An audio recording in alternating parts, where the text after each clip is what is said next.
Introducing Pubcoin. Pubcoin is the rewards program for pub sports contributors. Regular chat contributors share their play of the day, POD, in the YouTube chat, including the phrase POD in their message. At the end of the week, the amount of units earned are converted into Pubcoins.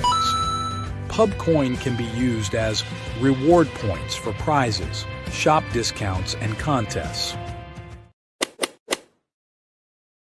Hey, what's going on, y'all? It's Mills here, Pub Sports Radio. Do you guys want to challenge the personalities here at Pub Sports Radio?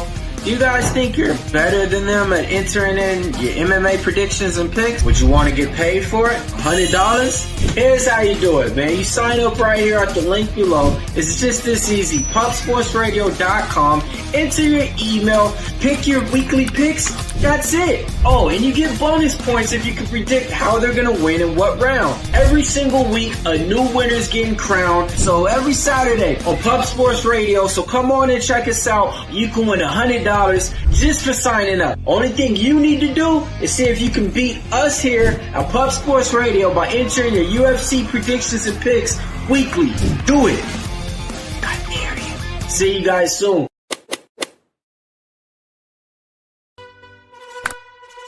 Upgrade your membership to gold. You will be automatically entered in every horse race, every Wednesday and Friday. It is time to race horses. We are racing camels today. Shout out to the gold members. We're racing in San Antonio immediately here. And we're off. 2 minutes, 74 canals on this racetrack. It's wide.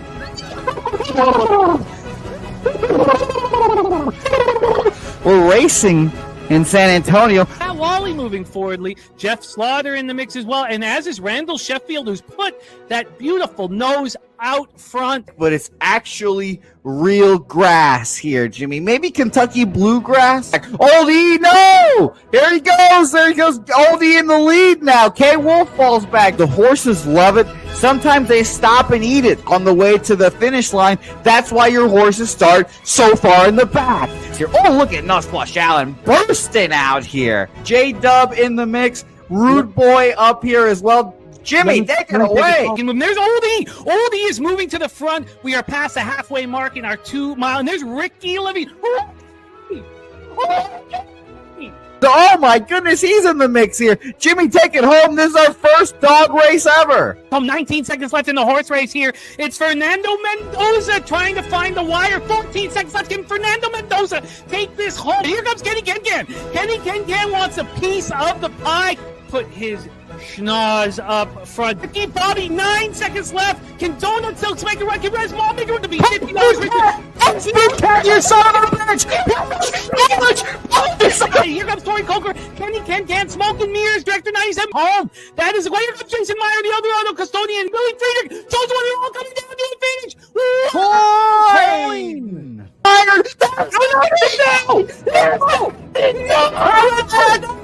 Nowhere! Oh no! Fanatical Jim!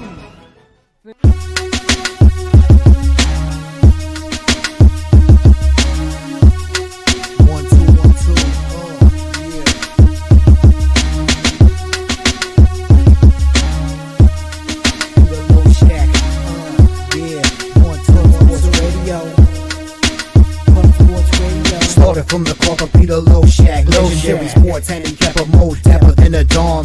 Father young phenom, known as Jimmy, who declared one day that the bag was here to stay. Information like a PSA, when we all PSR, Pub Sports Radio, is all. Is a man named Slaughter, and he flipped the script. No competition in this they quit the trip. But we say we be pubbing, better with the bag and you love it. We want it top 10, we above it. Let's check. Happy New Year to all of you. We are back in business. Our first show of 2026. What does the year have in store for you, man? I know that I just want to dig deeper. That's all. I'm so inspired and pumped up and thankful that I have this opportunity to cap with you guys each and every day. It gives my life direction. It gives my life focus. and I need my bankroll to grow. I need my unit size to go up. So by the final day of 2026, by then, by January 31st, $500 unit size is my goal. That is the goal I'm setting for myself. That is the most important thing in front of me right now. Thank you guys so much for joining us. Justin McKelvey in the house. He's going to be capping NBA with me. And I love capping with our guy, Justin McKelvey. Stacks plays today 1 and 2 are in. Let's get these all copied and pasted and lock them in here. Now, before, and look at our Gongs clips. What a monster performance he had with us. And we're going to get right into college football. So I thought we'd have a little bit more time. It was my fault getting preparation here. So before we give the shouts out to everybody, let's get right into my first bet of the day. It pops off in 6 minutes. 6 minutes. So let's get right into college basketball before we give our what-ups, which are so important here. I'm on Florida International. I'm on the Panthers here, 7-5-0-1 in Conference USA. They're at home at Ocean Bank Convocation Center in Miami, Florida, and I am on them first half, just first half. And we'll go over the line history here.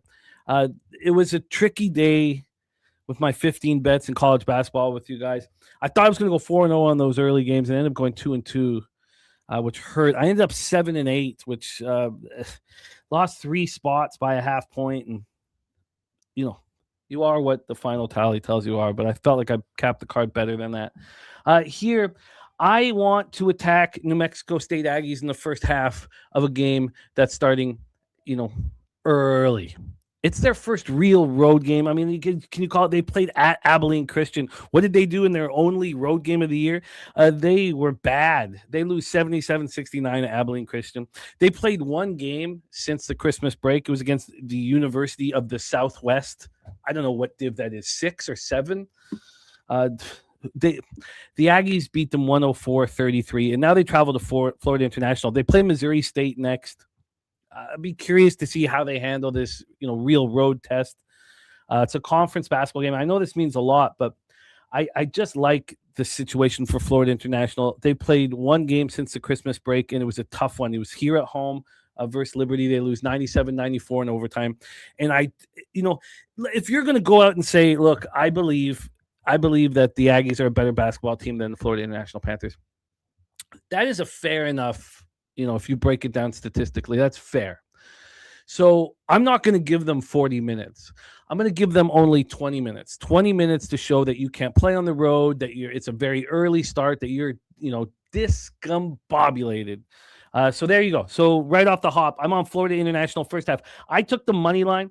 At the time I bet it wasn't available the first half at a bunch of books. So let's just take a look at the situation now. I guess you're probably going to get a tiny bit of a better line. This line has moved pretty quickly towards the Aggies in the last 30 minutes. I don't care. This is all around the 1 point. I don't care. Look, do you want the line moving towards you when it comes to tip off? Yes. But I got the first half minus 120. You can get much better now. Now, some books are still not offering the first half, and some books are giving you a minus 115, some giving you a minus 125. I got the minus 120 on Florida International. Let me get down and see. Bo Knows is on New Mexico State money line. Jim DeWigger is seeing the FIU plus 1.5. Again, it's up to you and how you cap. How do you succeed? This is how I succeed. I succeed attacking teams who haven't played on the road. I succeed with teams in the West playing a nooner out east in a conference game, so it means something. If you want to focus on who's the better basketball team, the Aggies are the better basketball team. And we all know that the better team doesn't always win in these games, and that's what gives us our perceived advantage. Let's go to the cash flow here for this game. It tips off in 2 minutes, so you still have time to get your action in. We have 53% of the tickets, 58% of the cash is on Florida International. I'd like to see that. I bet you if we go over to action, which shows a much wider variety of books and also kind of gives you an idea of where the public is, I bet you this is going to be big on Now, I hope it is. Let's find out. But I bet you this is... Oh, sorry, let me go to public betting. I bet you this is going to be heavy on the side of the better team, right? I mean, people are just kind of gravitate towards the better team. Let's see. It's not on the spread. 46% of the tickets, 62% of the cash on New Mexico. And on the money line, it's not either. 44% of the tickets on FIU and 75% of the cash. So I guess the late move does concern me in that regard. So here we go. Thank you guys for joining us. So there we go. That's our first game locked and loaded. So we can also bet it live. Let me make sure that I've got everything set up for that. I'm logged in. We can bet it live if FIU goes way down early. So let's get this logged in. And okay. So we are in business. Thank you guys for joining us. It is great to see all of you. We have Justin McKelvey, Stacks Plays Day number 1 into SMU Arizona over 52 and OKC Golden State over 228.5. Kong, great job in college football, my man. We have Nicholas Handy, Man, Bear, Pig, Curtis, Barry, Steve G, 4-2 yesterday in NHL. Looking forward to attack the slate, Steve. We are closing, though, with NHL. I have 4 bets. I have 4 bets on NHL, and I haven't moved on the 3 p.m. game, Blues Knights. I don't know which losers to back. Honestly, I would love to fade the Blues every opportunity I get, but I don't want to fade them after a 6-1 loss, really. So I haven't moved on that game, but that's closing out our card in NHL. I can tell you guys, though, because it's going to be so late to the point when we hit it, I made 2 bets on lines that I thought made no sense. Well, one line just made no sense whatsoever. It was the craziest line I'd ever seen. At least this year, I thought, and I didn't care that it was the first. Before I made the bet, which I've never done. I've never done my entire life. I made a bet on a hockey team that was about to play a hockey game. So before I knew what the hell happened on the first leg of the back-to-back, but it was just the line was egregious. The Seattle Kraken are plus 125 right now, plus 170. I got them at last night on 365. I mean, come on. I mean, it's just, I was like, I don't even care what happened. And actually, the fact that the Kraken 1-4 over Nashville is probably not the best result for that bet. So I beat that line by 45 cents at this same book. I mean, it came out and it was insane. The Canucks were minus 205. Now they're minus 150. I mean, insane. And then I took the Wild. I'm not sure exactly what to do with the Wild here. I'm just going to be betting them their roster, their defense is so good. I just don't understand who can beat them other than the Avalanche or in bad situations. And they're coming off of a loss. They didn't look very good, and the market didn't push me towards betting them last 2 days ago when they were, they stuck at minus 170 the whole time against the Sharks. So, but I'm on them again. I got to minus 123. It's a little higher than that now. And then I moved on the unders in the Outdoor Classic. I moved on the unders. I almost always do. The Winter Classic, Lone Depot Park, Miami, Florida. I'm on the first period under 1.5 at plus 100, and I'm on the full game under 6 at minus 126. And I'm interested in Florida. So I would like to cap that together. So that's the and then I have not moved on Knights Blues. We're gonna close with NHL. But there's my action at this point, and I'm gonna gotta heat up here. Now that we're past the regular season NFL, the NHL goes right to the forefront for me of I'm gonna start investing more, attacking more, and gonna deliver here. Steve G, is that not insane though? I mean, thank you, but the plus 170 is, I mean, it was insane. Can the Canucks be minus 205 against an AHL team? Maybe. I'd bet against them. Kyle Hintley, and thank you, my friend. It says, Happy New Year. Man, love to you. Love to your daughter. Man, she's what a relationship you guys have. It's so wonderful. Another father. Kyle Hintley's another father that leads by example. We have wine time, about to be a father any second. And Kyle Hintley, a great dad. Kyle, much love to you, and thank you for the dono. The Bless Our Action. That's our first dono of 2026. Thank you, Kyle, my man. Much love to you. All right. So shout out to all the cappers in the chat, man. Let's get down to business. I tell you, the feeling of this is so much easier not after Bankroll Blitz. The Tuesday to Wednesday transition has just been destroying me, destroying my health, destroying everything. So I'm really excited that we've gotten through that. I know the importance of NFL for all of us and the action that we need to have on Sunday. I'm okay with it, but it's just so difficult. This was so much more enjoyable capping this card, not under this, horrific time pressure and lack of sleep. We got Conger in the house ready to get to work. Big Zoe. Great to see all of you guys. Matty Ice. Kong's Clips has bet Brad Jackson 2+ passing. Touchdowns minus 138. Navy minus 7.5. Horvath 2 touchdown plus 100. Navy team total over 32.5. I have bet Navy double result. I popped that into our Discord, and Man Bear Pig on the exact same bet. So I feel very good about it. I could move on Navy minus 7 or 7.5. It's appealing enough. I just took the double result to keep it clean. It's not been a good year for me in college football. You're going to see all our records are up to date. I've got my guest in NBA, Justin McKelvey's delivering the goods in NBA. So is Wine Time. I mean, the records are so strong, and I don't have them all up to date. It bothers me. But my records, of course, are up to date, and college football has been rough.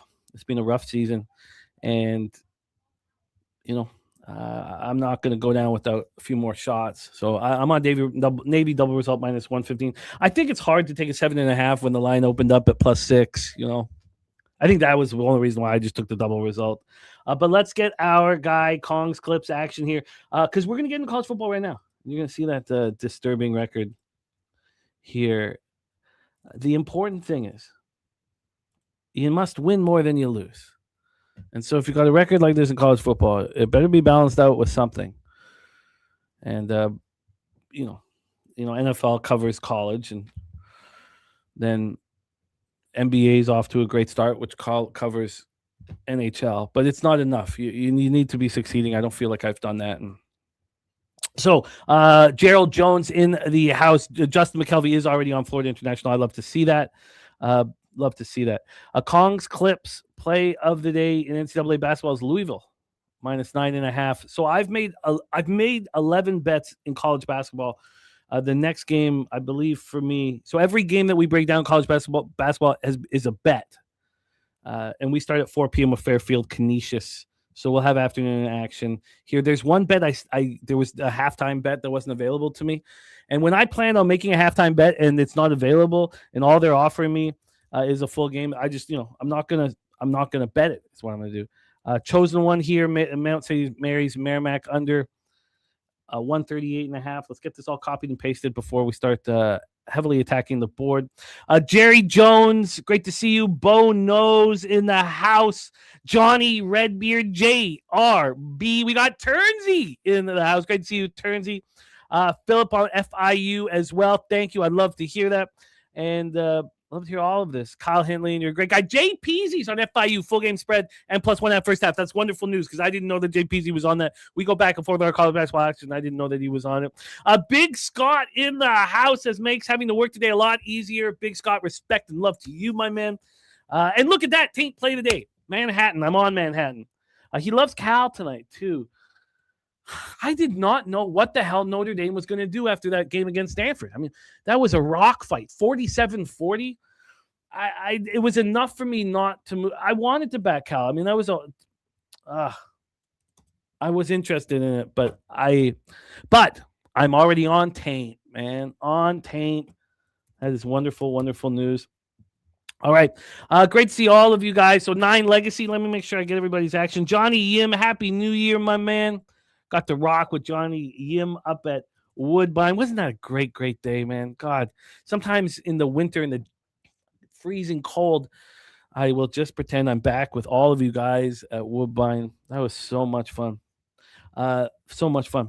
All right, Dougie Wise in the house. Great to see all of you guys. And there's Slatsy Wild money line. It says Wilder 19-1 last 20 versus Ducks 9-0 last 9 in Anaheim. No, NBA is not for Wild. Same schedule that you see.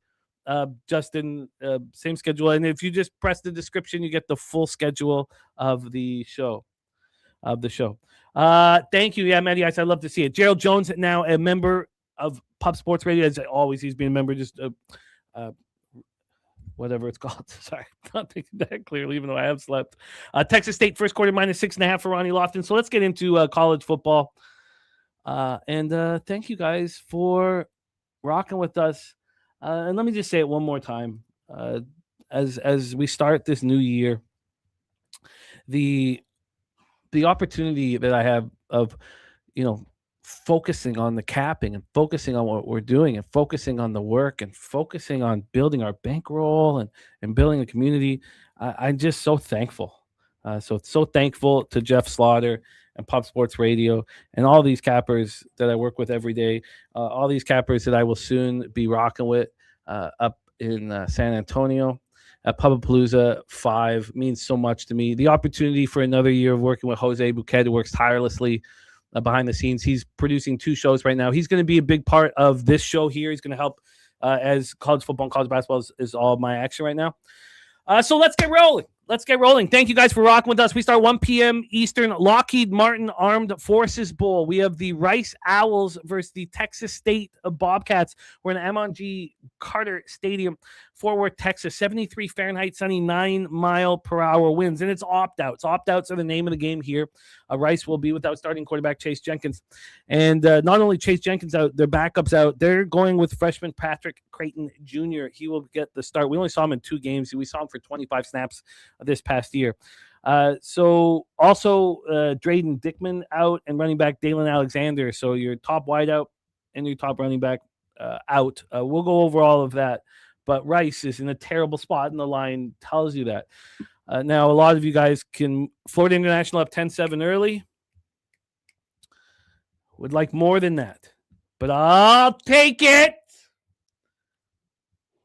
God, if that last show we had together, if I had just bet those first 4 spots all in the first half, I'd be sitting there 4-0, slapping ass, calling people asshole for no reason. Unfortunately, I can't do that. Let's talk about Texas State. And finishing up 7-8 was very upsetting. Texas State opened up at -10.5 here against Rice. 10.5. This was on the 7th of December. And it didn't really move that quick. We didn't know about the opt-outs for Rice that early. So you could have got 11.5 up until the 26th of December. Then this moves to 13. The opt-outs and the lack of quality, the backup not being available. Now we have a 19. What the hell do you do with that? Now, maybe you should just take Texas State just to annihilate them. This total is down to a 55. It opened up at 59.5, so we're down to a 55. Let's get to the cash flow here in this one. And Nasty Nate in the house as well. And BJ took Texas State -16. That makes a lot of sense. I mean, even the 19 probably makes sense. Let's talk more X's and O's here. As I said, Ronnie Lofton on Texas State first quarter here. Slatsy says Rangers Panthers have gone over 5.5 in 21 of the last 22 regular season meetings. That's an angle that hurts me. Slatsy, there's Spooner in the house. Great to see you, Spooner. That's an angle that hurts me. But, I think that Bobrovsky and Chesty step up here. It's also an outdoor game. There's a lot of pressure. No JT Miller. Adam Fox not in the. The fact that it's the Winter Classic kind of maybe says I cannot care about that angle, but that angle does concern me and hurts me. Kent Davies in the house here. And Kent Davies also on the Kraken first period. We have Dav Fenn looking at the Texas State here. Action Jack saying only could look at Rice plus the points. Stand on Biz on the full game over. And Steve G, thank you so much. Wager Texas says even with quarterback Jenkins out for Rice shouldn't be 18.5 point dog. So let's talk more about it here and then touch on the cash flow. Cash flow wise here for this one, we have 80% of the tickets on Texas State and 62% of the cash, 56% of tickets on the under and 61% of cash on the under. It should be BJ. I expect it to be. And Steve G saying the Winter Classic Arena looks absolutely amazing. I'm looking forward to watch that game as always. We just also talking about Rice playing a much tougher schedule. Let's talk more about the spot. So this offense for Rice wasn't a good offense with Chase Jenkins in. That's part of it. If they had 114th success rate. If you compare the offense of Rice and the offense to Texas State, I mean, it's apples and oranges. The Bobcats offense is extremely dangerous. They're led by a freshman and San Antonio native. San Antonio, where we'll be so soon. And while it's so cold up here, I know not long from now, blunts will be smoked and I will be sitting in the sunshine in front and in the back of the Southtown 101, man. God, cannot wait. So let's talk about San Antonio native freshman Brad Jackson. We've already heard from Kong's Clips. Kong's Clips is on Brad Jackson, 2+ passing touchdowns at -138.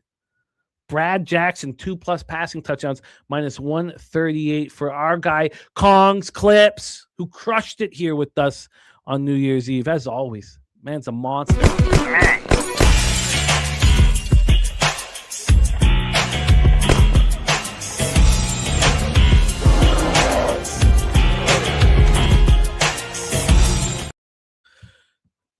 Brad Jackson, 71.3% completion rate for a freshman. That's impressive. He threw for 3,050 yards, 18 touchdowns, 17 interceptions. Happy New Year's, Kent Davies, my man.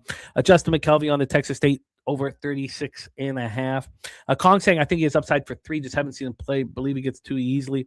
Ronnie Lofton says, I think Texas State jumps out early and never looks back. Rice played some tougher teams, but that was with the full team. I agree with all of this. DC Capper on Texas State, first half -9.5, full game -17. I agree with all of this. Now, in saying that, I still can't get there at this number. It's just gone too far at this point. But let's talk more. Senior running back Lincoln Parrott, he's very good. 1,022 yards, 11 touchdowns. I know they care a lot. He cares a lot about this game. They have their wide receivers. They got a couple really fun wide receivers. I mean, Bo Sparks, he's a junior wide receiver. He caught 80 passes for 1,000 and 1,113 yards, 9 touchdowns. But Chris Dawn, man, watch this kid play. 5'7" wide receiver, and he's got wheels, just wheels to burn. He caught 54 passes for 931 yards, only 2 touchdowns. But look, a 5'7" receiver is not exactly a red zone threat. And they have a very strong offensive line. This total moving down to the under, I do think it makes sense. I mean, even with Rice's suspect offense with Jenkins at quarterback, they played at a very slow pace of play, extremely slow pace of play, and they were bad. 116th in points per drive, 116th in success rate, 131st in quality drive rate. It's not that good, man. And look, if we had to cap this game a week and a half ago, 2 weeks ago, I mean, there's only so many minutes in the day. We would have come to this conclusion that the Texas State's going to go off in this game. And so, with it all said and done, I'm not going to start my card here with this one. I may be leaving money on the table, and I will, just have to deal with that. Let's get a quick score update, please. 17-16. Okay, 17-16 FIU. All right, I'll try not to pay too much attention to it. But let's roll on. That's the Lockheed Martin Armed Forces Bowl. A lot of action from cappers in our chat. Go out there, go get it. Let's move on to the move that I have made. 4:30 p.m. Eastern, the AutoZone Liberty Bowl. Obviously, my record has slowed me down from action. And watching some of these results. I mean, watching Indiana absolutely annihilate Alabama. The under did hit. I know JPZ loved that under. But I've been pretty hesitant here. I mean, there's just so much on the line if you're not having a very good season, you got to slow down, and not fire away. Let's talk about the AutoZone Liberty Bowl. We have the Navy Midshipmen 10-2 versus Cincinnati Bearcats 6-6. We're at Simmons Bank Liberty Stadium, Memphis, Tennessee. 53 Fahrenheit, a light rain, 7-mile-per-hour winds. And sadly, Blake Horvath plays his last career game, man. What an absolute monster. And of course, it's a service academy, so we don't see opt-outs, and they usually handle themselves really well in bowl games. And of course, Sorsby's entered the transfer portal. So You have Lightenberg, the senior quarterback, and freshman quarterback, Samaji Jones. It's a pretty ugly situation, but Stand On Biz is on Cincinnati money line.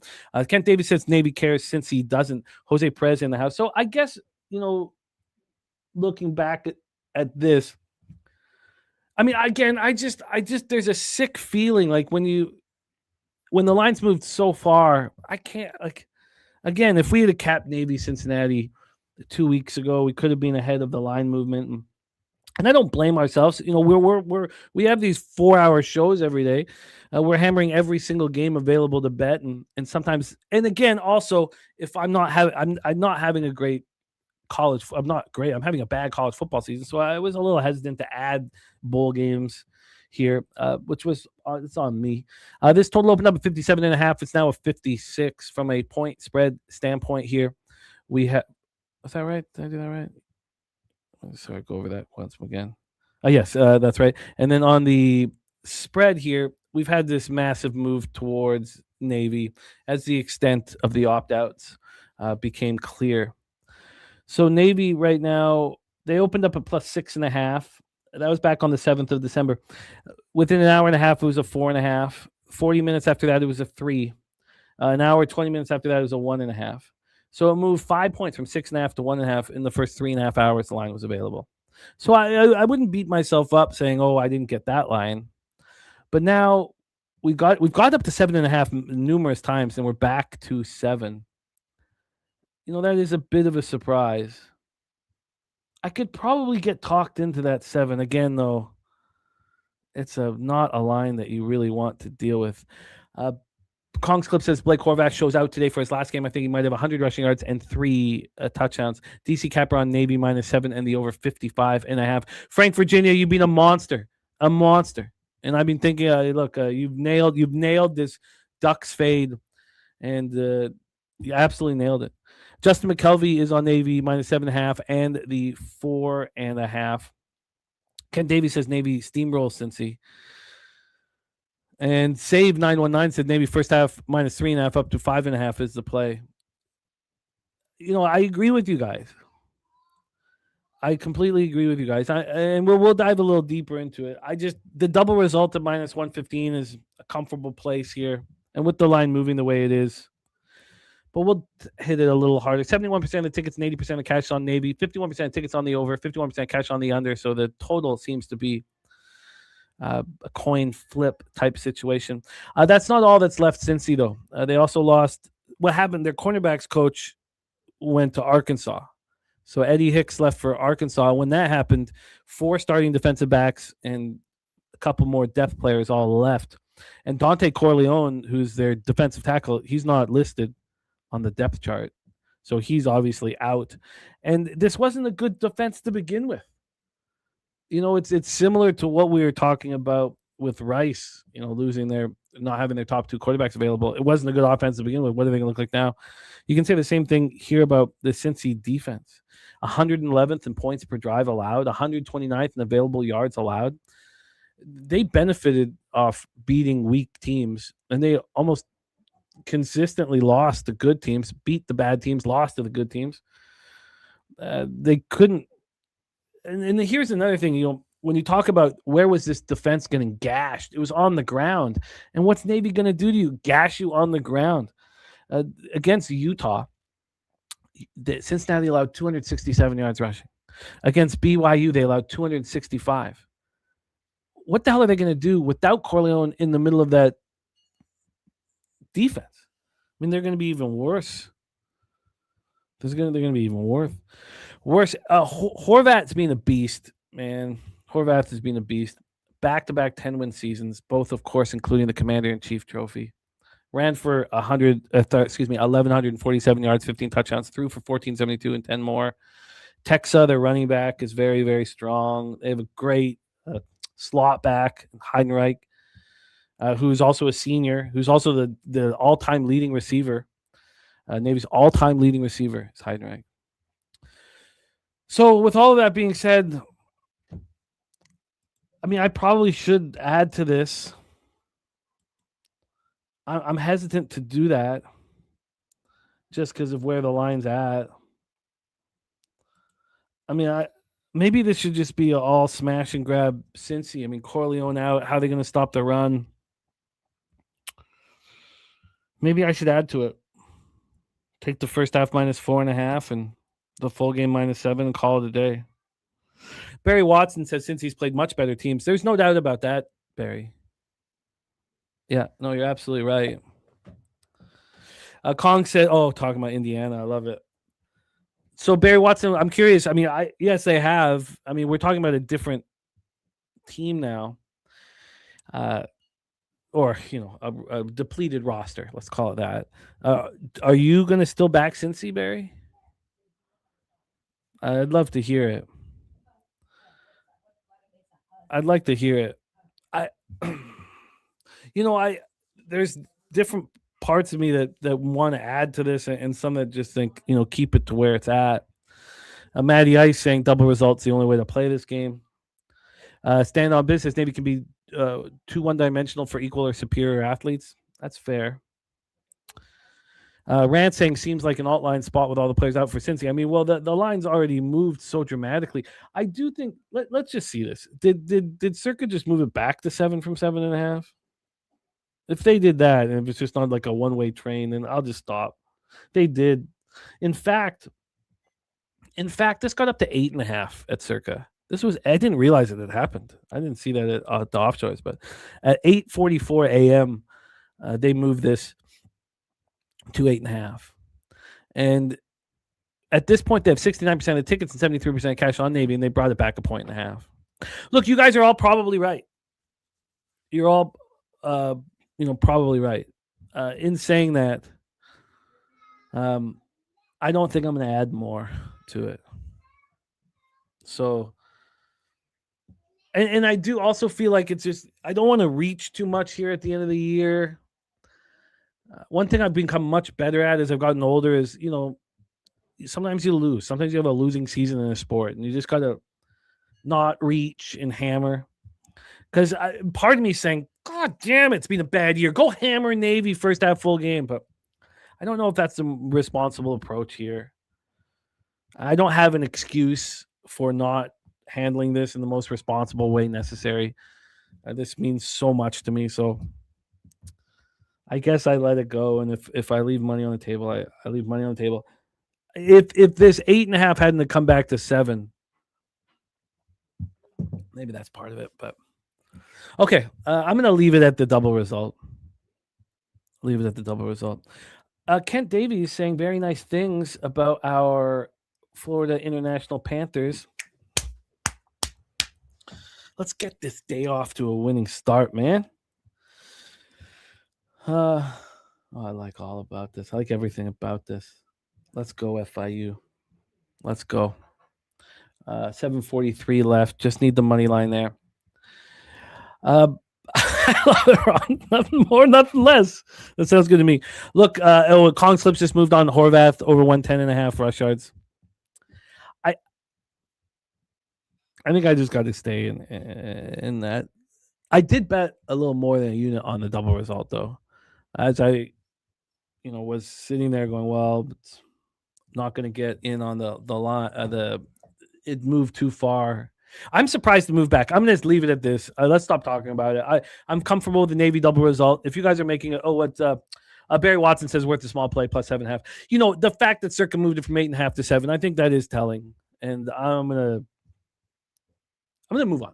Let's move on, fellas. We move on to 8 p.m. Eastern, the Trust and Will Holiday Bowl. We're at Snapdragon Stadium in San Diego, California. 64 Fahrenheit, light rain, 4-mile-per-hour winds. So we got two really, really good bowl games to close out the bowl season before we get into the college football semifinals. And I'm excited. I'm excited about these two games because there's not a ton of opt-outs. There's some, we can really kind of script it to whatever script you're going to write and trust it. So let's roll. Arizona is a team on the rise. So is SMU. These are two good football teams on the rise. Let's go. Let's pull up the line history and the cash flow We have a total of 52 in Arizona SMU. Total opened up at 52.5, dropped down to 51.5, got up to 52. Here, you can tell that there's not a ton of opt-outs here because the lines aren't moving as dramatically and ridiculously as we've seen. I mean, clearly, we talk about, our goals within sports gambling. And, I've got a perfect situation here with my kid's age so that, I have a plan.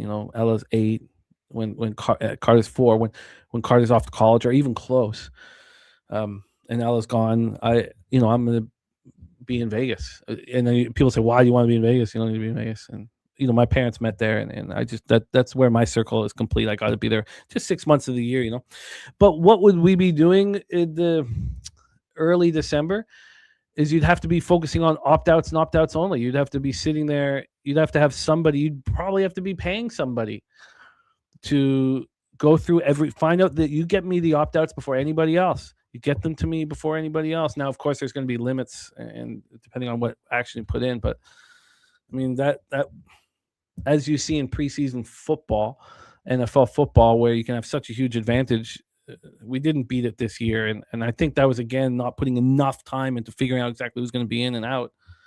Again, I digress and I apologize. Okay, so let's go into the line history here. We have SMU minus 1.5. They opened up at minus 1.5, got up to 3, down to 2.5. Then they're down to a pick'em. This was a pick'em this morning. Now they're back at 1.5. So they have gone from dog to favorite. I don't know how much you want to put into that. From a cash flow standpoint here, we have 53% of the tickets and 82% of the cash on Arizona. 83% of tickets and 89% cash on the over. Speaking of that over, that takes us to the, where is my stacks? What the hell did I do? Oh, here we go. That takes us to the stacks play of the day. Number 1 from Justin McKelvey. He'll be rocking NBA here with us, and I can't wait to cap the car with him. But we have our first stacks play of the day of 2026 from Justin McKelvey, SMU, Arizona, over 52. Stacks, stacks, stacks, stacks, stacks, stacks, stacks, stacks, stacks, stacks, stacks, stacks. So we have this move back to SMU with 82% of the cash here on Arizona. So let's see what Circa has done with all of this. Circa has 53% of the tickets and 79% of cash on Arizona. And this was all SMU money. It's so interesting when you watch Circa work. It seems as if they generally are just fading the public like everybody else. This was, 90% of the cash on SMU. And they moved. I guess that's not. Well, I guess this is all. Sorry, I take that back.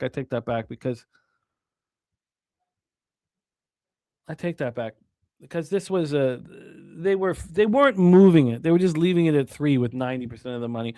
But as soon as the Arizona money started coming in, then they move SMU to a favorite. And we have the line moving as we speak. More money's coming in on the over as we speak. 90% of the cash now on the over. So let's roll here and set this one up. So again, we all know that both of these teams, you could say, are on the rise, but not as much as this Brent Brennan-led Arizona team.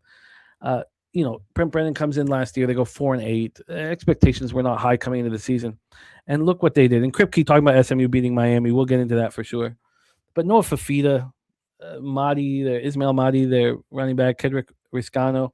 As well. This is a team that can do a lot to hurt you. But we know that SMU can defend the run. They were ranked 4th in the ACC against the run.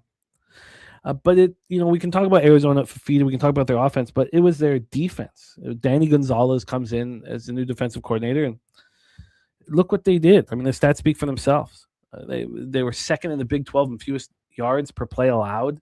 3rd in fewest points allowed, just 18.9 points per game. Shout out to our guy Top Set in the house. Rod Zawacki says bet under the total in Rhett Lashley away or neutral games and non-conference games. The under's record as coach of SMU is 10-0.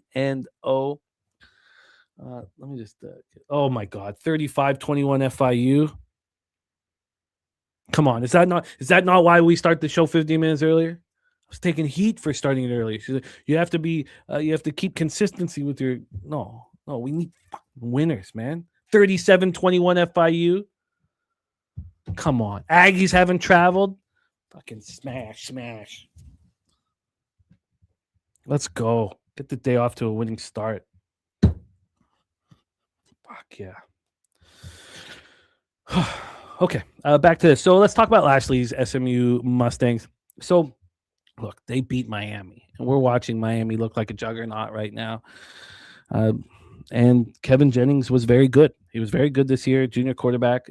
Now, 3,363 yards. He completed 66.1% of his passes, 26 touchdowns, 10 interceptions. And look, Kevin, Jennings is the real deal. Now, SMU's defense is not going to have Noah Kobia due to surgery. So he's a very, very important safety. But this team can deliver here. There's no doubt about that. So, thank you, Justin. Thank you, Jose Perez. Thank you guys for joining us. It made me nervous when Nasty Nate said, "What's the move for the Rice game?" I was like, "Oh God!" I hope he got in with us on FIU. But and Kong sending a Pub Sports Radio gifted membership here. Thank you to our guy Kong. Yes, Ronnie. Let's go, man. Let's go. So Rod Zwag said he did find this. Bet over the total in SMU away or neutral games for his good passing teams averaging 250 or more over his record in 2024 season, 5-0. Look, I find this game very difficult. I find it very difficult.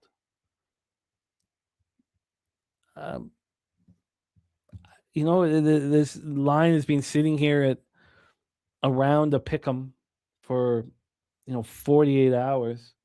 I guess the fact that SMU is now the favorite should probably be acknowledged, and probably be respected. Rod Zawacki's on Arizona money line.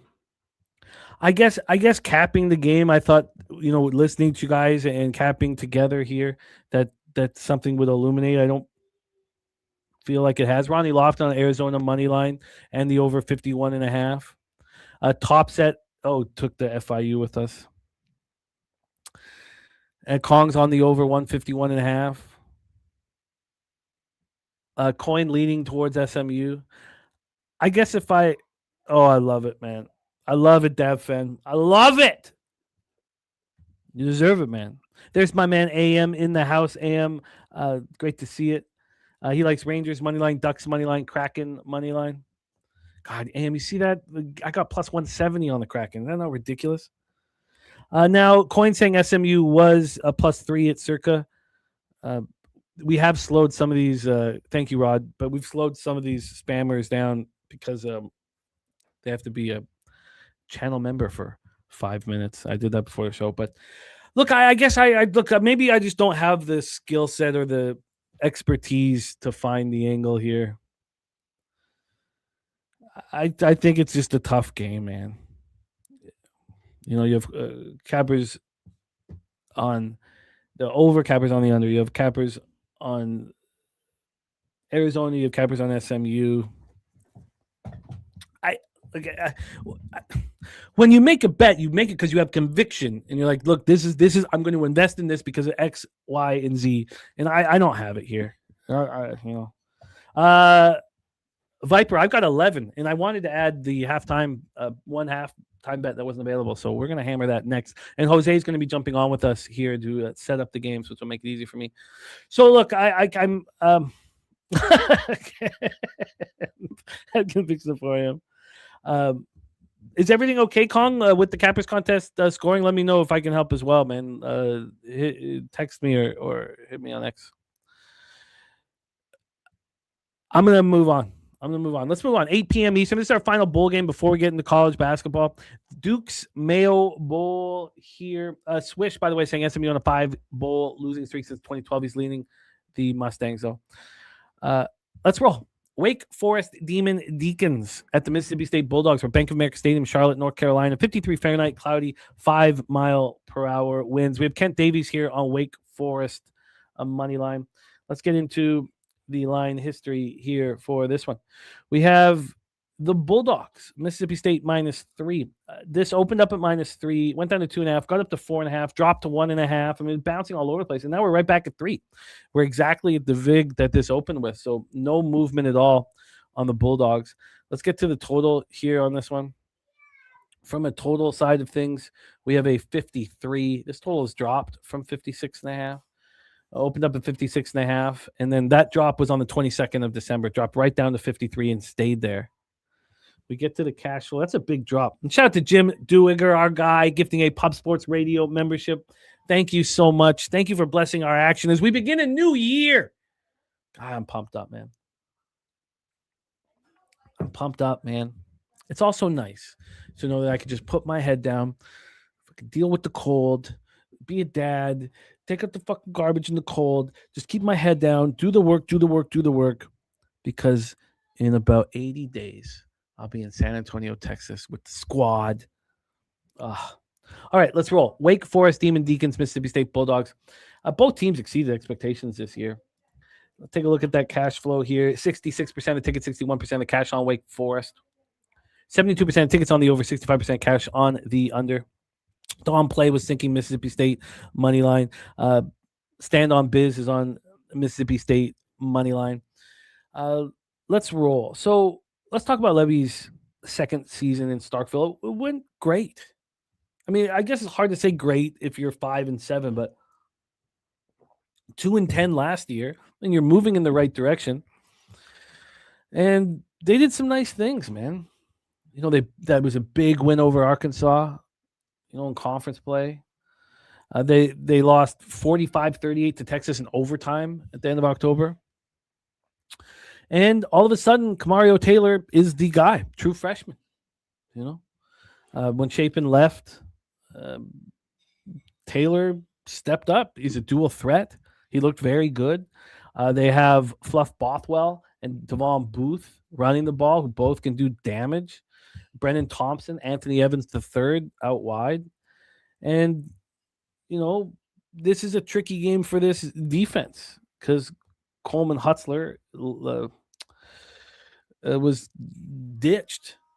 So Matt Barnes now will be calling the plays. This was a terrible defense all year long, 29.2 points per game. Can we see anything different here?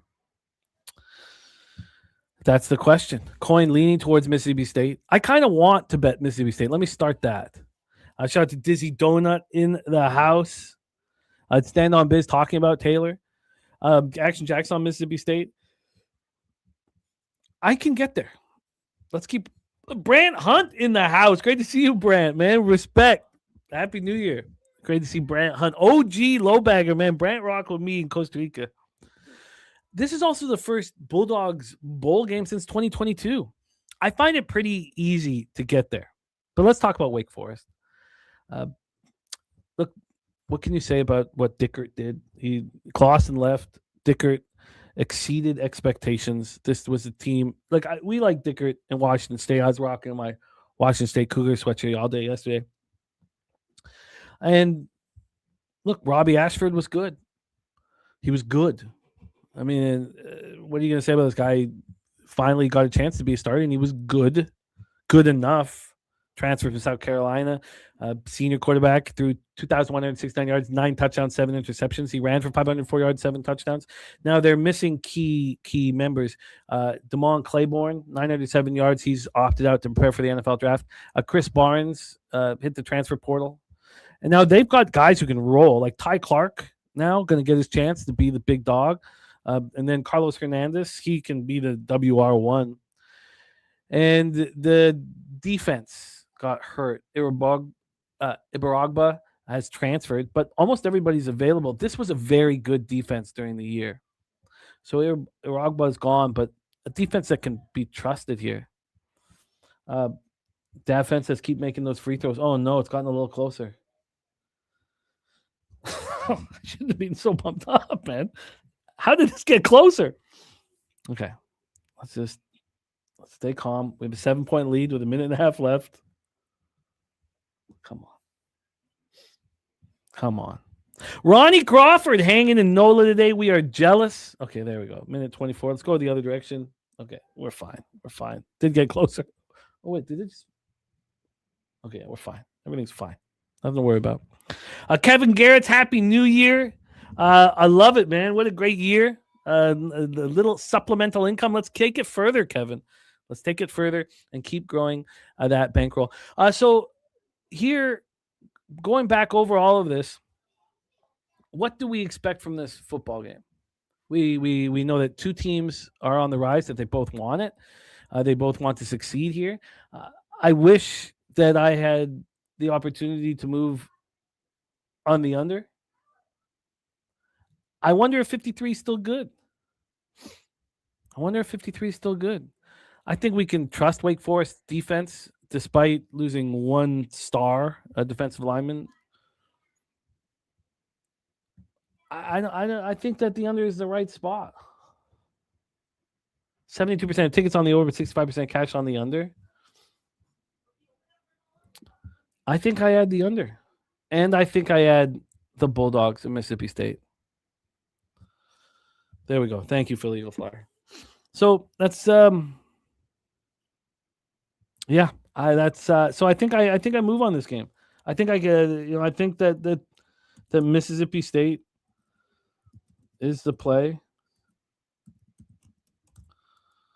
And I think the under is there too. Nice job, and that's how we start a day, man. FIU, baby. Brant Hunt said, I heard this Mississippi State quarterback going to run all over. Wait, so yeah, I'm going to sit with it a little longer, but I think both of these spots make sense here. I think that we trust Wake Forest's defense. We also take, some key members, off of that offense. Makes sense to me. Can anyone let me know if that starts moving, if I need to move on that here while the show is going on? Because I can. Just let's keep an eye on it here. Let's just see what Circa is doing. FanDuel's moved it to a 3.5. I don't care, though. I'd rather just know what Circa is doing. They've moved it back. They haven't moved this line since the 28th of December. They haven't touched this total. This total's got all. Yeah, I think this goes under. Cash it by 5. We'll take it, man. In and out. Thank you, JRB, for the trust, man. These early, I tell you, I was getting fucking beef for starting the show early because, if it's not consistent, I was like, no, money talks, man. You put in a little bit of extra effort, you get a little bit of extra cash. Okay, that's that. I'd like to add both the under and Mississippi State. Now, what you guys know is that when I bet unders, I must have conviction because now I put 2 units on all of them, first half and full game, and it's really helped my ROI. So I believe that I've got that, and then I'm gonna take Mississippi State to win this one. So now, if somebody in the chat doesn't mind letting me know if either, because I want the 3, and if it's 2.5, might get scared off, and then I want the under. Let me know. By the way, Rod Zawacki hitting us says, bet the under in the total in Wake Forest games off a road loss against conference rival. Unders records in 2023, 6-0. And there we got Spooner's action here, and he is on Cal. Oh, Spooner, I had a fun time capping the. I had a very fun time capping the college basketball. I'm looking forward to we can get back in business, capping it together here. And we're about to do that. So let me copy and paste here. Spooner's action. We only have the one. We have 2 spots. We're on the same. Iona and Detroit Mercy. That's a good sign. That is a good sign. All right, it's time to move on to college basketball. And my main man jumping on with us, finishing his double duty producing. Shout out to in the building. He's finished with them. He's now with us, and he's going to set up these college basketball games. And we start out 1-0, baby. 1-0. Should we just stop? Should I pull out my action? Should I make the call? I don't know. I'm not going to. I feel like we're going to run in the right direction. Please welcome the backbone of Pub Sports Radio. Fresh off a huge party on New Year's Eve. He was at a wedding, got into the soup, and looking forward to hear about it. Please welcome our guy and yours, SN1P5. Jose, how are you, my man? I'm doing well. Yeah, I wish I could tell you guys the anxiety that shot through my body when I woke up on New Year's and I had like 25 notifications on social media. And I was like, oh my God. I pissed off the Koreans. I posted my dick. What did I do? What have I done to garner attention on social media? And it was just me dancing with my nipples out. So, oh, that was posted. Yeah. Mike Taylor posted that. Yeah. I didn't know. That was right on New Year's. He posted that, and multiple platforms. Wow, I guess you can now you know who's the better friend because I was sent those too. I mean, clearly you know now who's the better friend. Who do you trust? I didn't. I had no idea that it was sent out either. Yeah, Helga just sent those things out. It was sent to me, and I just put that shit away. Yeah, you just kept that for deleted. You kept that for a laugh later on. I get it. Oh, well, look, I didn't post it in public for you to be, but it happens. Nipples are out, they're out. But it's no surprise. I mean, the bag is your back. There's no surprise that one of us blasts you on social media with your nipples out. The other does nothing. I mean, look. Quelle surprise, as they say. They only say it up here. Spooner says watched 3 Detroit Mercy games yesterday trying to figure out what's going on with this team. They had 4 rotation players out. I believe they will get at least 2, if not all 4 back today. Spooner, I'm looking forward to talk that basketball game. I'm looking forward to talk all these basketball games. Hey, we're 1-0, Jose. 1-0. Yeah, I'm surprised you're still betting. Well, look, shut it down. We've been running nice on these early games. It's all situational, man. Well, for me. And that was a beauty spot. All right, so we're going to break down here 1, 2, 3, 4, 5, 6, 7, 8, 9, 10, 11, 12 more games? Huh. Then I must have... Does that make... Let me just see all my action. Jimmy betting and not remembering his bets? Is that what I'm saying? Oh, no, that makes sense. So I've got 12 bets out.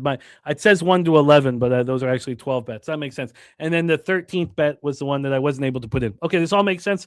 Jose, let's get to work here, my friend. Let's get to work.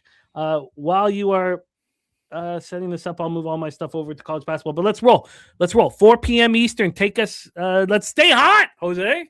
Let's start the year with more. Hey, first bet given out on Betting with the Bag, Pub Sports Radio. It's our first Pub Sports Radio show of 2026. We cash it. It's a good omen. It's a good sign. Shut it down. We'll shut it the whole year down now. We're good. Fairfield, Canisius is where we start off here. A lovely game in Buffalo, New York. $31 to get into this game right now. 52% of the bets and 60% of the money is on Fairfield, and this line has climbed up from 5 to a 7 right now. Our friends at BOL hanging a 7 right now. It used to be a 7.5, but a 7 from a 5 here, Jimmy. What side are you on? Oh, no. That's not good here. That's not good. Do we have any cash flow information? Yes, on no total information, but on the side, 52% of the bets on Fairfield, 60% of the money. Huh. Well, that's no surprise. I guess, I guess as we improve across all sports, I guess when you're on a dog and you have a feeling like, well, I can understand why the public is going to do X, Y, and Z, then you should wait. I mean, I would probably look smarter here if I said, well, this. But yes, I am on the Canisius Golden Griffins, and it's a pretty simple breakdown for me here.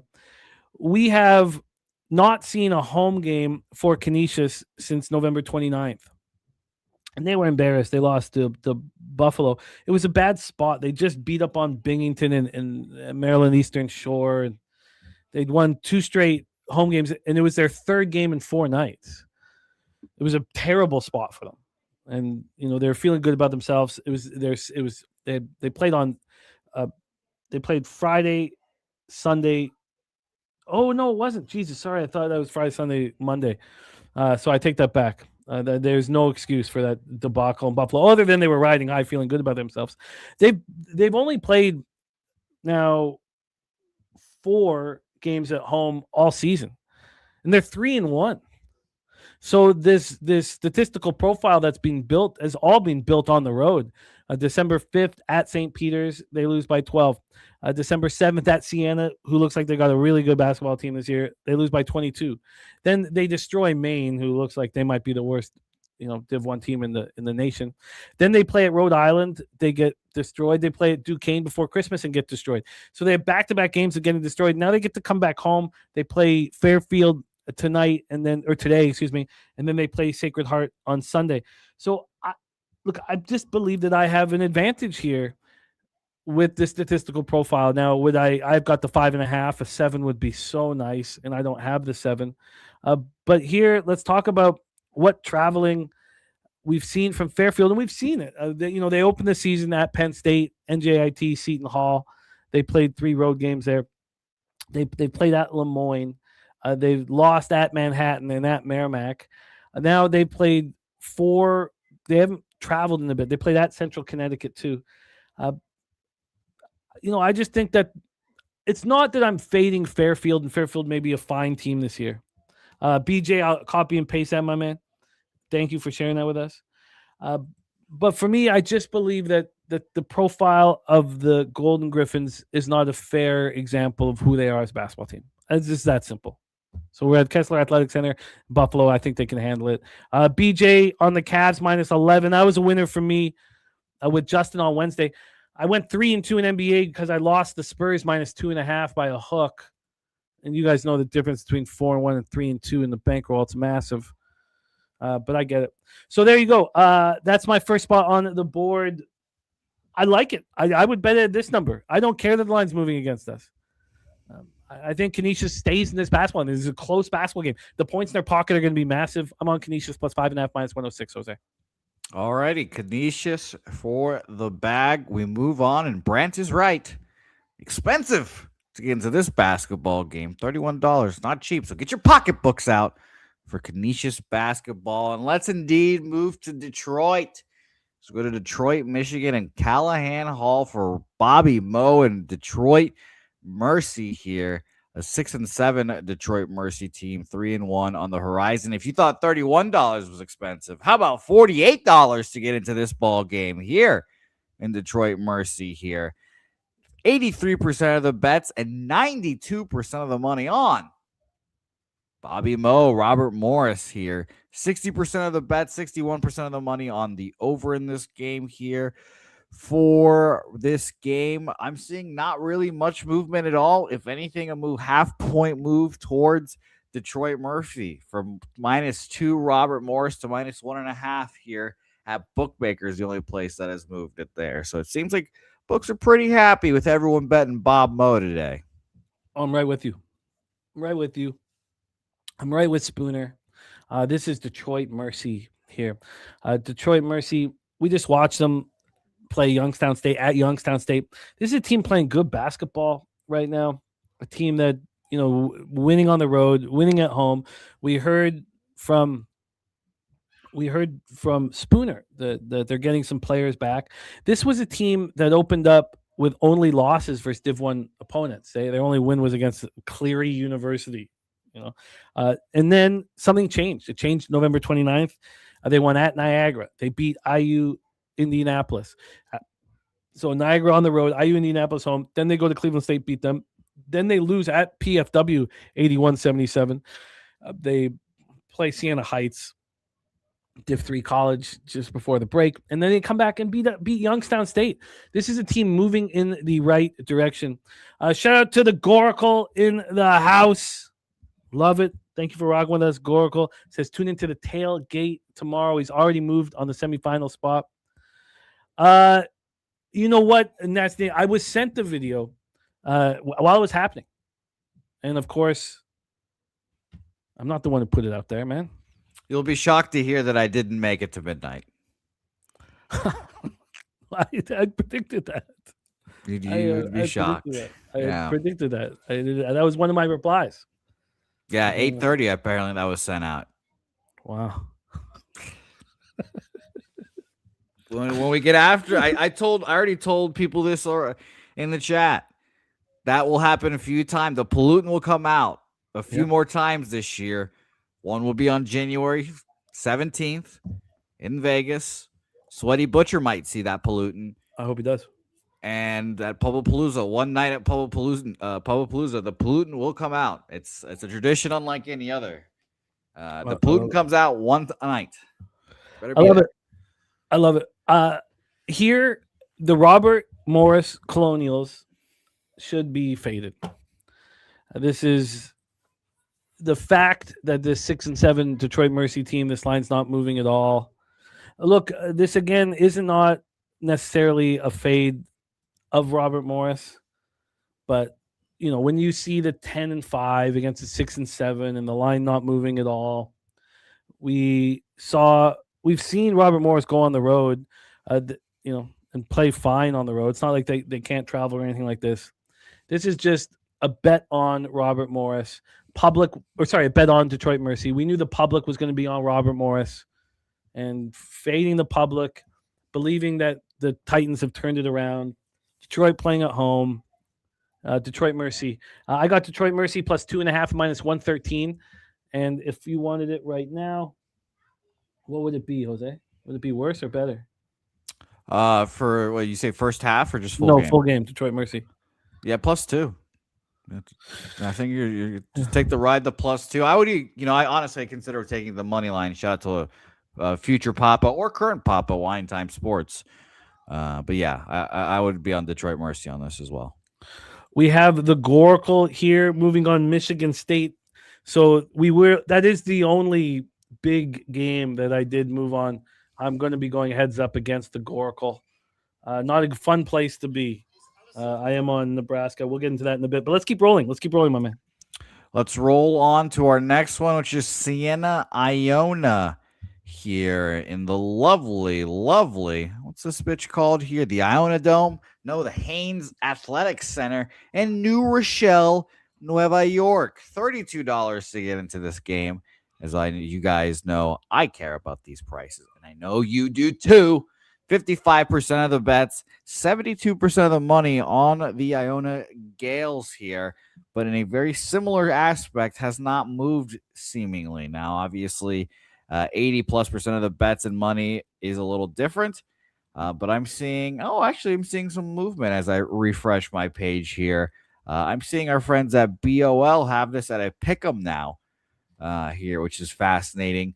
Bodog has -1 Siena here. So I'm seeing pick'em -1 Siena after a line move there. And by the way, like I just said, 55% of the bets, 72% of the money on Iona. Line has flipped towards Siena. What do you think, Jimmy? I think it makes me very nervous. But, I'm with Spoons on this. We didn't talk about each other's actions, so this is a spot. And we're undefeated at this point when we have the same action. I don't believe that's changed. I'll connect with him, but, So we have two spots that we're on the same, Detroit Mercy and the Iona Gales. I think this sets up really nicely for Iona. Now, look, Siena has been beating up, mid-major schools, playing very well. They went to Vermont, lost 83-69, went to Indiana, lost 81-60, and haven't played since. I don't like the fact that they're sitting in those two losses that came on the road, that this is going to be a much easier situation for them. I don't like that. But let's talk about Iona. They also played against a very tough team like Indiana. They played at St. John's. They lost 91-64 there. Then they went to Vermont. Right after Vermont beat up on Siena, Iona went into Vermont and beat them 83-78. Who is Vermont's big fan? It's Spooner. He's watching all these games. So he watched what Siena did. He watched what Iona did. Then you get the holidays. Siena has yet to play. So are they going to be sharp? So maybe Iona first half is the better look. But Iona plays. They played at Mount St. Mary's. They lost 66-59. Shout out to our guy Billy Friedrich. We got the Pigmilk play of the day. It is Mount St. Mary's, which we will discuss here shortly. But they lost at Mount St. Mary's. They're upset. We also have a situation where Iona has been playing all these games on the road. And, again, we can take advantage of this early in the season. We're not going to really be able to take advantage of it in 3 weeks or a month because the sample size of games will be so big. Here we have a small sample size of games, and they played 4 of their last 5 on the road. They played 5 of their last 7 on the road. Let's talk about real home games that Iona has played. They opened the season against Hofstra, beat them 81-73, beat Fordham 76-71, beat Princeton 89-69, lost.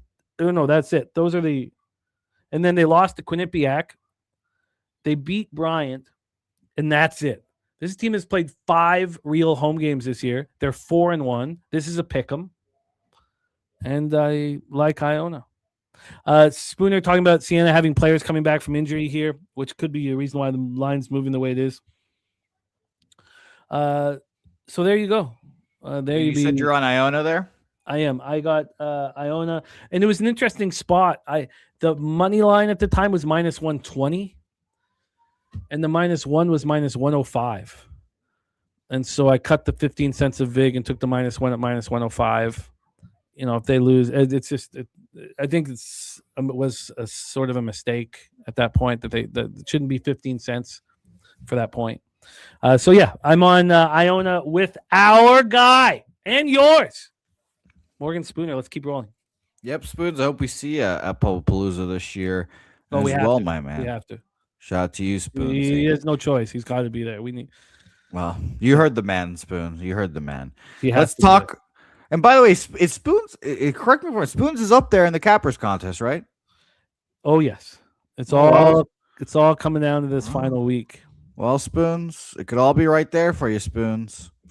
Could all be right there for you. There's your Palooza money right there. 9 players within 2 points of each other at the top. By the way, someone at the top of that leaderboard, or someone in the mix, texted me privately asking me some questions this morning, and he said he really wants to win. He really wants to win. So let me tell you that. Someone in there that you and I both know really wants it this year. Oh, that person is going to be losing. I tell you that. The more you want something, the further it is from your grasps. So I can't wait to see what happens. We'll see.